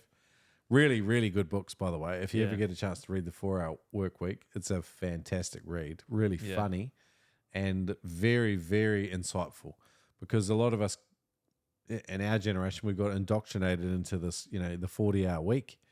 And he cuts through a lot of the bullshit. He's like, if you can do or achieve the same amount of output in 10% of the time, then shouldn't you be paid the same or more? Well, that's kind of what happened with COVID, with people all working from home. Suddenly, if you're not sat at a cubicle, bored out of your brains for 8 hours a day, but you're given the same amount of tasks sitting at home, and if you can get them done in the next 20 minutes and have 7.5 hours to do whatever you want, are you not going to smash it out in half an hour? Blast through a Netflix series or whatever it is you want to do with the rest of your day. Yeah, efficiency over just hours spent. Yeah. Because like sometimes you go, I used to go to work and I'll be like, man, I feel like a fat pleb. All my job is to soak up hours. Yeah. Like I honestly could be doing something productive. Yeah. Are you being paid for the task or are you being paid for the time being there? Yeah. Yeah. And it's frustrating when you realize like, oh, I could actually add value here, but I wouldn't be remunerated for it. Yeah. And I would still be expected to sit here for 40 hours. And that 4-hour work week cuts through a lot of that. But his podcast, Tim Ferriss show, I think, it's huge. Probably as big as, or like a narrow second or third to Joe Rogan, but massive and really, really good interviewer too. So big influences for me. Yeah, right. That's great. Should have had a follow-up question. Oh, well, so the Noob Spearo from there, it grew and it evolved. We went into crowdfunding our first book. We made, the first book was called 99 Tips to Get Better at Spearfishing. What we pretty much did was we went through the first 40 or 50 interviews and we took out the most actionable advice and we tried to put it into a book format. And then we tried to crowdfund it on Kickstarter with the ambitious goal of $5,000. How'd you go? We made $15,000. Oh, geez. And it still didn't pay for it. What? Well, we were just dumb with our numbers and accounting. Like, everything costs way more than you think.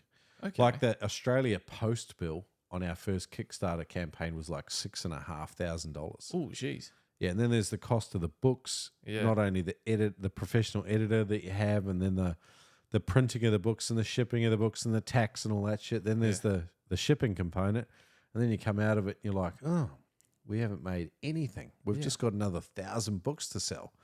Oof. And so we learned a lot.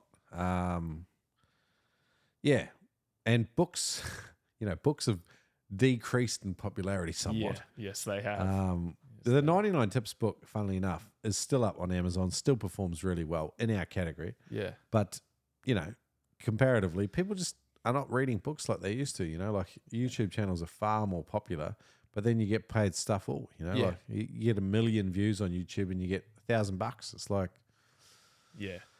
hardly worth your while. Yeah, it pays sometimes. It pays peanuts. Mm. Then you said the first book. You also brought out the cookbook. Yep. As well. I was supposed to bring you one. Oh, I was going to bring you a copy. That's all right. You can just shoot it through to me on the post. Yeah. But yeah, how did the cookbook go?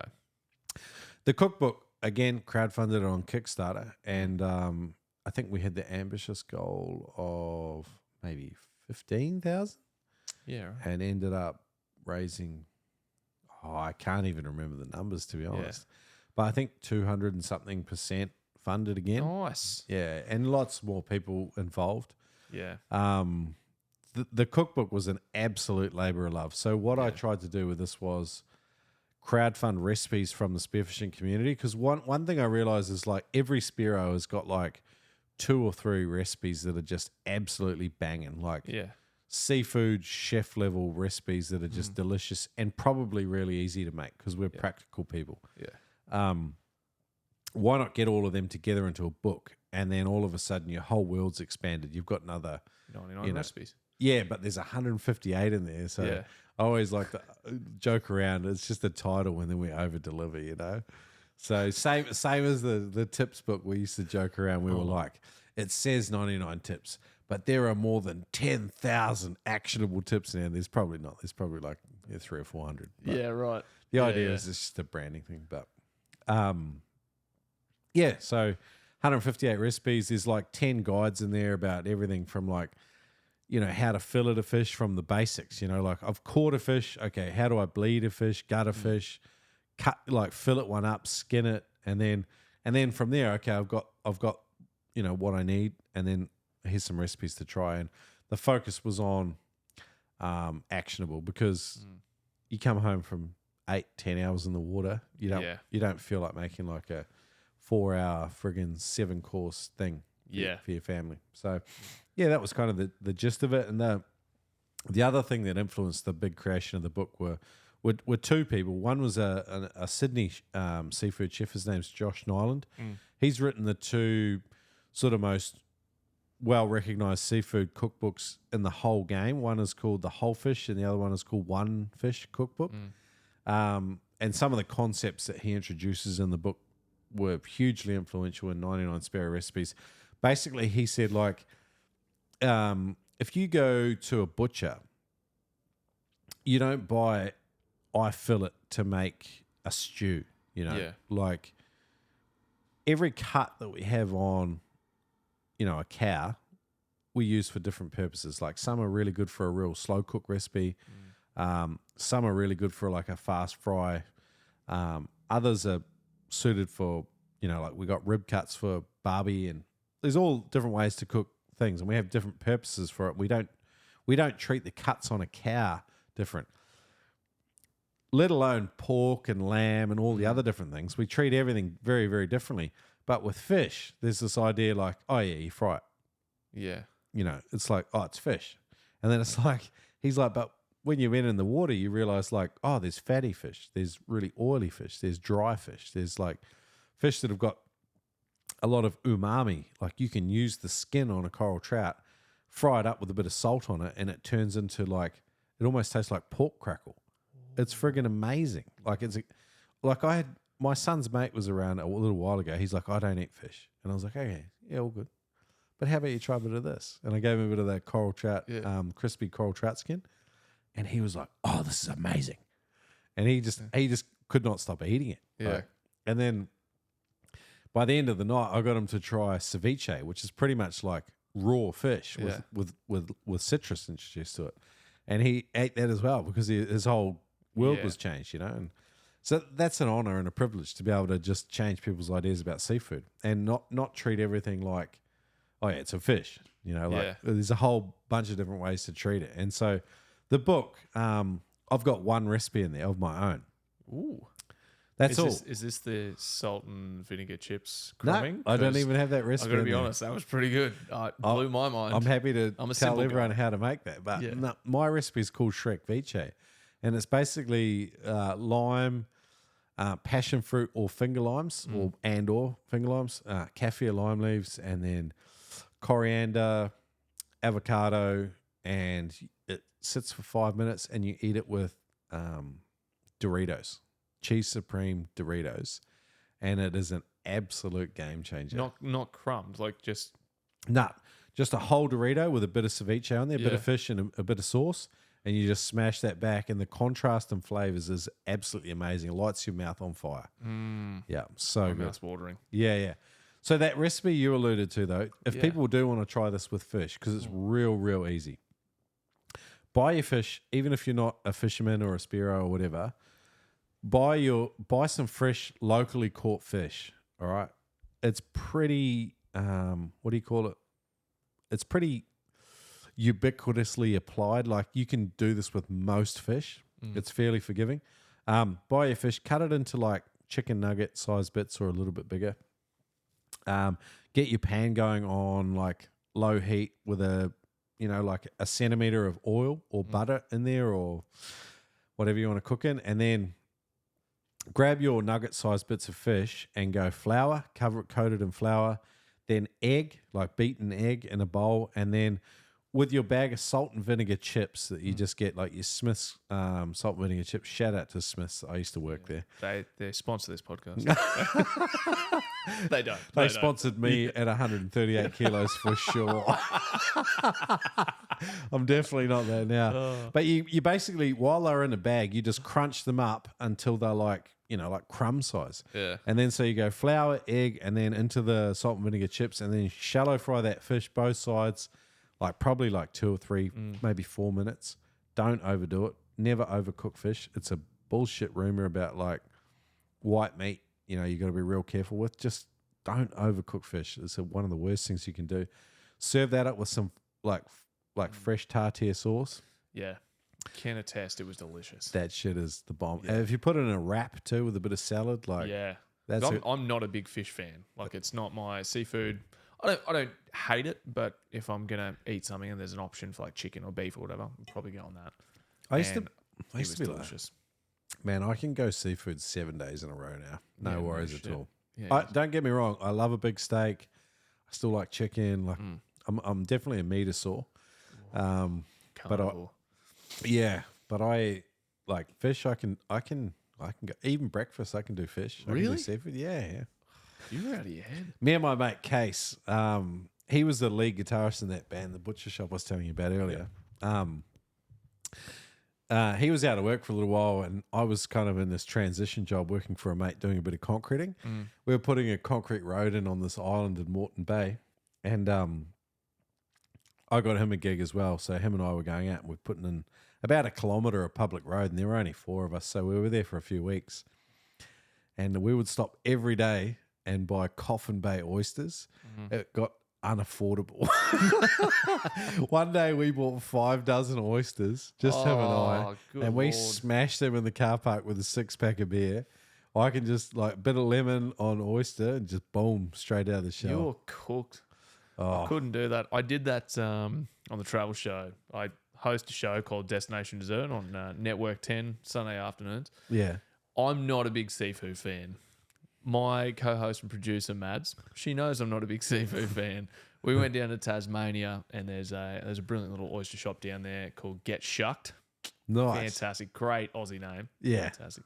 But they are straight across from like their oyster farm. They farm them literally across the street. You see them, pick them up, they bring them in, they shuck them for you, you eat them. Big oysters? Yeah. Yeah, they were big. Very big. It's like 6:30 in the morning. We're getting up. We get onto site. She's like, "Jake, guess what you're doing first up?" I was like, "No." She's like, "You're eating oysters." Like straight off the bat. I'm like, "Mads, I don't like seafood." She's like, "Yeah, but it's gonna happen, isn't it?" I was like, "You're a bitch," but I did, and it was surprisingly really, really good. I think that the freshness is what did it. I love oysters Kilpatrick. Delicious, but I don't know that I could eat oysters sort of any other way unless it's that fresh. If I have a choice between fresh oysters, like with a bit of squeeze of lemon raw, over Kilpatrick, I will take raw any day of the week. You're on crack. I'm not exaggerating. I could eat 3-4 dozen by myself in one crack, easy as. Well, they're not big, and you're massive, so yes. But the taste is just like, I don't know. There's something like there's that vinegary. Sort of taste them. The texture, like if texture's an issue for you, I can see it would be a thing. It's like snot. Yes, but love it. I love them. No, it wasn't bad. They did one where they an Asian fusion, which was quite good. That was actually really good. That was better than their Kilpatrick, and I'm a big Kilpatrick fan. But even their raw, like being that fresh, even their raw ones were really nice, which I was very surprised by. How long did you do that TV show for? We're still doing it. We're going to be filming again in a couple of weeks. We're doing another season. Yeah. So I did 2021 was the first season I was on, which would have been season 2 of the show. And then season 3 we did 2022. And then we ended up just being too busy last year, so we didn't get one filmed. We're going to do season 4 in a few weeks. 6, filming. Still the same co-host. And Yeah. Same. I like the idea. Because you're kind of celebrating what Queensland has to offer. Did you get interstate as well? Or? Yeah. We did. Oh, so you were Tasmania? Yes. You said, Yeah. We've done all around. I'm not sure where we're going in the next one. It's the beauty of being a host. I don't really have any idea what we're doing. I just kind of, I get a call and she's like, "We're getting on a plane." I'm like, "All right, where are we going?" Oh, that's cool. That would be cool. It is good fun. And then all I do, like it's a great gig. To be fair. Just be honest and candid. Yeah. I just talk to people. Just don't be a dick and don't swear because it's national TV. So yeah, it's easy. Just talk to people about what they're doing, their business, whatnot. It's kind of like what we're doing here, but people are way more interesting. No, it is funny how people grade themselves for different media, but it is part of the expectation. Yeah, well, you can't go on a Network 10 and start dropping C bombs and F bombs. People get upset. I always had trouble grading myself. Yeah. think that's why I didn't do that well in school. Or corrections. Oh, you were fine. You were fine. No. I remember an ethical standards interview. Shut We won't Let's go not into that. down that road Oh, either. we won't go into that. But sorry to touch Good on that. Lord. Oh, far out. It's an inside joke, people. Sorry for that. So what's on next on the cards then for you with Noob Spearo and all the spearing side of things? So I guess like from the books, I went and did my freediving instructor's ticket, which was pretty cool. So I'm teaching courses these days. I don't have a lot of interest in teaching just straight freediving, although I did do a bit of that. I run my own spearfishing courses over pretty much where I taught you Oh, nice. to spear. Yeah. It's such a great location. What I basically do is I rent a house over there, and I'll take an instructor team over, generally another instructor, maybe a couple of assistants, and we'll take 8 or 10 students over, and then we run them through a paddy freediving course, and then with that sort of scaffolding, with that gentle entry into the idea, then we introduce spearfishing, so spear gun safety, species ID, and then how to put it all together and catch some fish. And that recipe that you touched on, it's a staple of mine. I teach everyone how to do that because it's a really nice, easy entry level. Yeah. And everyone likes it. Yeah. Are you going to look at doing potentially international trips for these courses, or what's sort of the plan going forward? So that's my beginner course. Yeah. And that I feel really comfortable teaching those. I've taught about 8 or 9 of those now. And then people come away and it's a real full experience, for a long weekend. So you come over on a Thursday night, head home on a late Sunday morning and reset for your week. Yeah. And then you have the post-trip blues, as I like to tell everyone, because you go away on an experience like that, you can't help but have a bit of a come down. But everyone, not everyone shoots a fish on a weekend like that. But whether you shoot a fish or not, you're going to have a lot of fun. Even if you don't pass the freediving course, you're still going to see and do some cool stuff and hang out with some wicked like-minded people. Yeah. The other things I've started running, annually I run a Whitsunday sail and spear trip. So we head out on these beautiful big sailing vessels that the one we went out on last year won every major ocean sailing race 3 times back in the late 80s. Yeah. And so these vessels are fairly old now. So they're not state of the art by any means, but they're very ocean capable. And we charter these boats and they take us out through the Whitsundays Islands and then out through to the outer reef. And we go spearfishing. And it's pretty cool, man, because there's nothing like moving at about 15 knots at times. Yeah. And you're under full sail with no engine noise. Yeah. It's a pretty cool experience. And then we, anchor out on these pristine reefs out off there. And, if you've done a beginner course, it's kind of a really logical progression because you get a lot more opportunity out there because there's a lot less pressure on the fishery and a lot less pollution as well. It's pristine reef, And so that's one trip I run. And then this year I'm running another charter out of Mackay, which is hopefully going to be maybe an annual or twice annual event. And pretty much 16 people come out. We have an instructor team with 8 people and then another crew of 4 people. And we take out a huge 100-foot luxury sort of vessel, power vessel, and head to 120, 140 kilometers offshore. Again, pristine, relatively untouched Great Barrier Reef, and take people for the trip of a lifetime. And this year I've got Tim McDonald. He's a former Australian spearfishing champion. He has a massive YouTube channel. He's one of my lead instructors with Tom Sandstrom from the Coffs Coast Club. A good mate of mine too, helps me teach courses all the time. Really, really powerful communicator and an absolute gun in the water, a bit like James, who you learned from. Yeah, James was an animal. Yeah. These guys are just they're another level up, and really cool, no ego people to be around, and these guys are guides. So, generally I'll have 2 people with 1 instructor. So it's a pretty impressive ratio because you're getting feedback from the best of the best. So it's an intermediate course charter, and then you get feedback all along the way. So like now Noob Spearo looks like I have the ongoing podcast, the blogs, the books. I've got another online fitness program for spearfishing called Spear Ready. It's 50 days to get ready for the trip of a lifetime. And then I have these annual trips. And hopefully next year I'll be adding a Bali trip with another couple of mates. Yeah. And then I'm always looking for different opportunities. I guess with the family and work-life balance, I'm really trying to move full-time into Noob Spearo and out of work.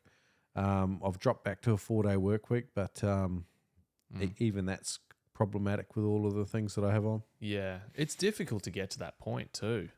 Kudos to you for getting as far as you've come already, and no doubt's my mind you'll make it to the full-time noob spearing at some stage. Yeah, in the near future, I would imagine.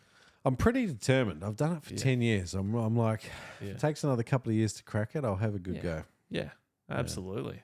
Yeah. Dude, that's unreal. How much are these kind of costs? Like, what's the kind of cost for someone that might want to do one of these courses? So the beginner courses where you come away for a full weekend, keep in mind, like, food's covered, your certification, all the instructors, and your accommodation.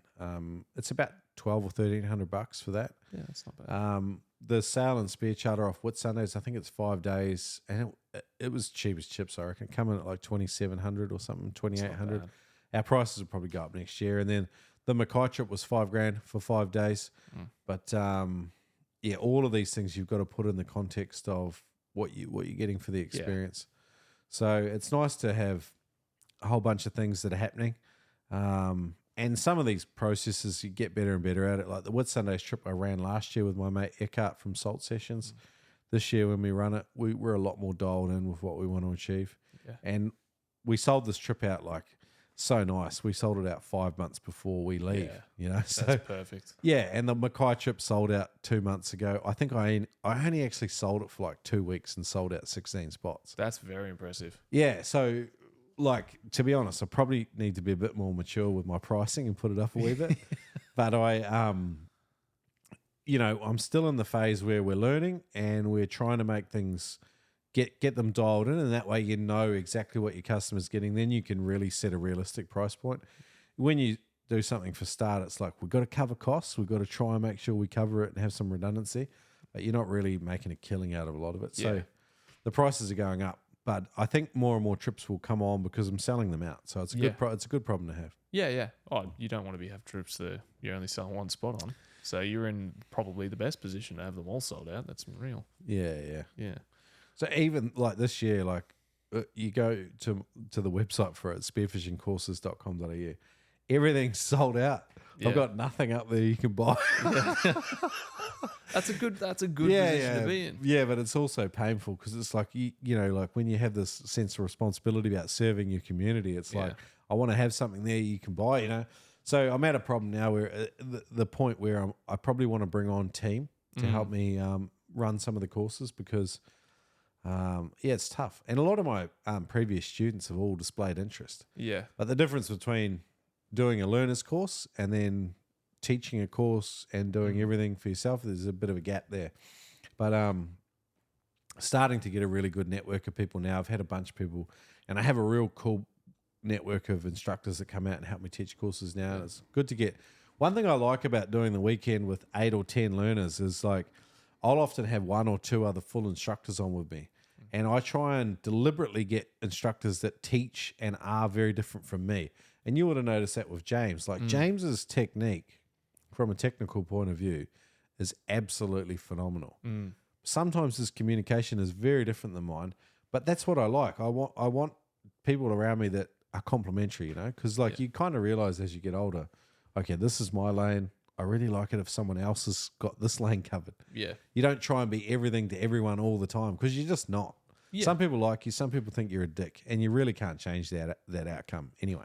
Yeah. So just do what you do, be who you are, and then at least the people that are drawn to you will get the best out of you, you know? Yeah, and at the end of the day, everyone learns differently too. So your mode of communication just may not gel with some people, and it doesn't matter how hard you try, how many times you go over the information, they're just not going to pick it up because you're just not communicating in the way that they need to receive. Yeah. So if you've got someone else... Can you cut that snippet out and just send it to my wife? Yeah.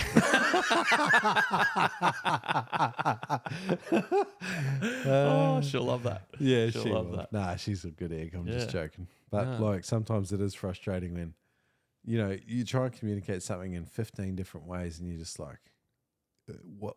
Am I the problem here? What's going on? Oh, it's a frustrating position to be in. Oh, 100%. Absolutely. Because you don't want to think that you are the problem, but you may well be. Yeah. No, I always find like you're better off taking responsibility for it. Yeah. Because, you know, Jocko Willink, love that guy. You know, extreme ownership. Like if you want better results from relationships, take responsibility for shit. And then you just go, what's within my control? You know? Yeah. Like, you know, like when you train someone and then they don't fucking do what you just trained them to do. And then you go, well, you're a fucking idiot. And then you go, oh no, hang on. Did I actually show you properly? Yeah. Did I show you in a way where you were able to, you know, replicate what I was trying to show you? Because a lot of the time, you know, shit teachers always blame the students. It's like, but good teachers always make you feel like you're intelligent and you're confident and you're capable. Yeah. And I always find myself on the opposite. I'm like, sometimes I feel like I'm that teacher that doesn't make people feel like that, but I want to be that person, you know? It's hard, man. Corrections was hard like that too. Like you'd watch some of the good operators and they would just not have any interest in training new people. And I was always like saying to people like, what? Do you not want to have any influence with this new cohort of people that are coming in? Because if you don't, they're going to be shit. If you do, some of them are still going to be shit because they're just not going to capable of doing the job. But you might as well, because then you're going to have a good relationship with people. And if you are buddied up with them in a officer station one day, at least you know what you got in front of you. Yeah. Yeah. I think it's just the repetitive nature of it. It's yes. like, I'm sick of doing this over and over. Yes. I want to have to teach people. I just want to get on with my day and get just out want to here have and go 8 home. cups of coffee. Yeah. And laugh all day. Play Chinese Unlock. Chinese Unlock. Yeah. Oh, I'm good hysteric. Oh, he's exactly the same. Yeah. No, Nothing he has wouldn't change that, man. No, he's amazing. But that's part of his delight. Yeah. I just love how, like, you know, like he could be your favorite human at the moment and he would just fucking tear you to shreds. He ripped me a new one in front of the whole, like, you know, in an officer briefing so many times. He's so good. And he would just make you feel foolish. And it was so good. Like there's no way that you could have a big head and be friends with him. No, not at all. Oh, he's so good. Oh, he's So a crack good. up. Yeah. Oh, well, look, I'll hit you with one more question and then we'll get you out of here. What's something that you've struggled with over your life that you've and how have you come through it? It doesn't have to be, you know, the world's greatest problem, but something that's caused you grief in some way, and what have you done to get through it or overcome that obstacle? We touched on it a heap. I think getting divorced for the first time and finding myself in a hole financially, and then I don't know why it is, but it's like your friends give you the shittest advice sometimes when you're in dark places. A lot of them were trying to be helpful, and that was cool. Like sometimes it's just the energy of people trying to be helpful, but when you're in a deep dark hole, I think taking responsibility for what you are and just being honest about it, and then creating a picture of it, even though it might seem overwhelming, particularly for a little while, just sort of slowly working your way into a position where you acknowledge the scope of the problem that's in front of you, even though you might not have the energy to do anything about the problem or begin to work your way out of it. Just understanding, okay, all right, you know, this has happened. This is what I'm left with. This is what I've got to do at a minimum just to stay alive and stay afloat. And then from there, when you have the full understanding of what it is in front of you, you can create a vision to get yourself out of it and move somewhere else and do something different. And that's kind of what I did. And I can't take credit for that. I have to give credit to God. Like I couldn't have done it without him. But I never felt fully alone in that, even though a lot of the time, like I felt like even though I had well-intentioned friends, and some people desert you too when things go wrong. It's funny who you think are friends, and then when something goes wrong, they're not there, and you're like, oh, okay. But that's all part of taking into context the scope of the problem, because you're like, oh, I thought you were going to be there for me if something would happen, and they're not.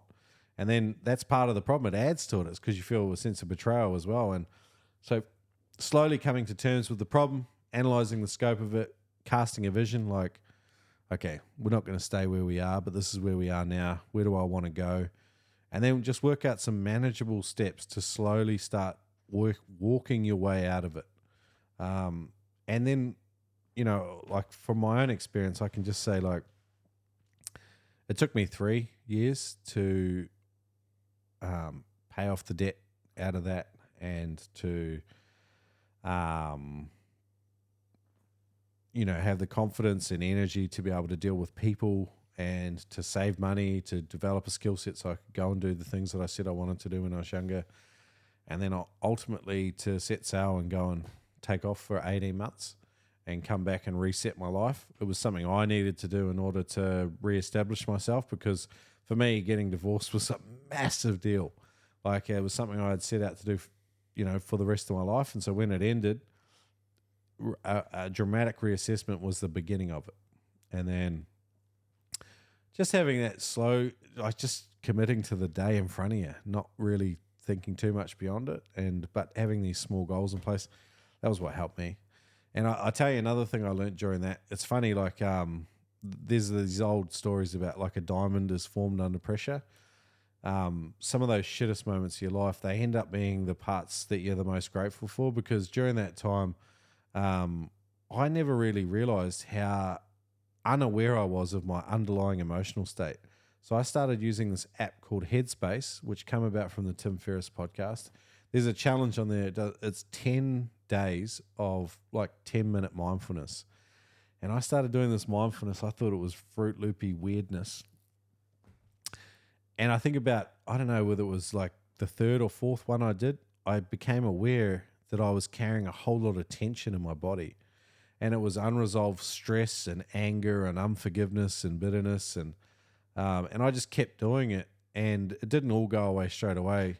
But what I started to become aware of as a male in his late 20s was that, I am actually feeling something. I'm just so used to going through life, I don't acknowledge what my underlying state is.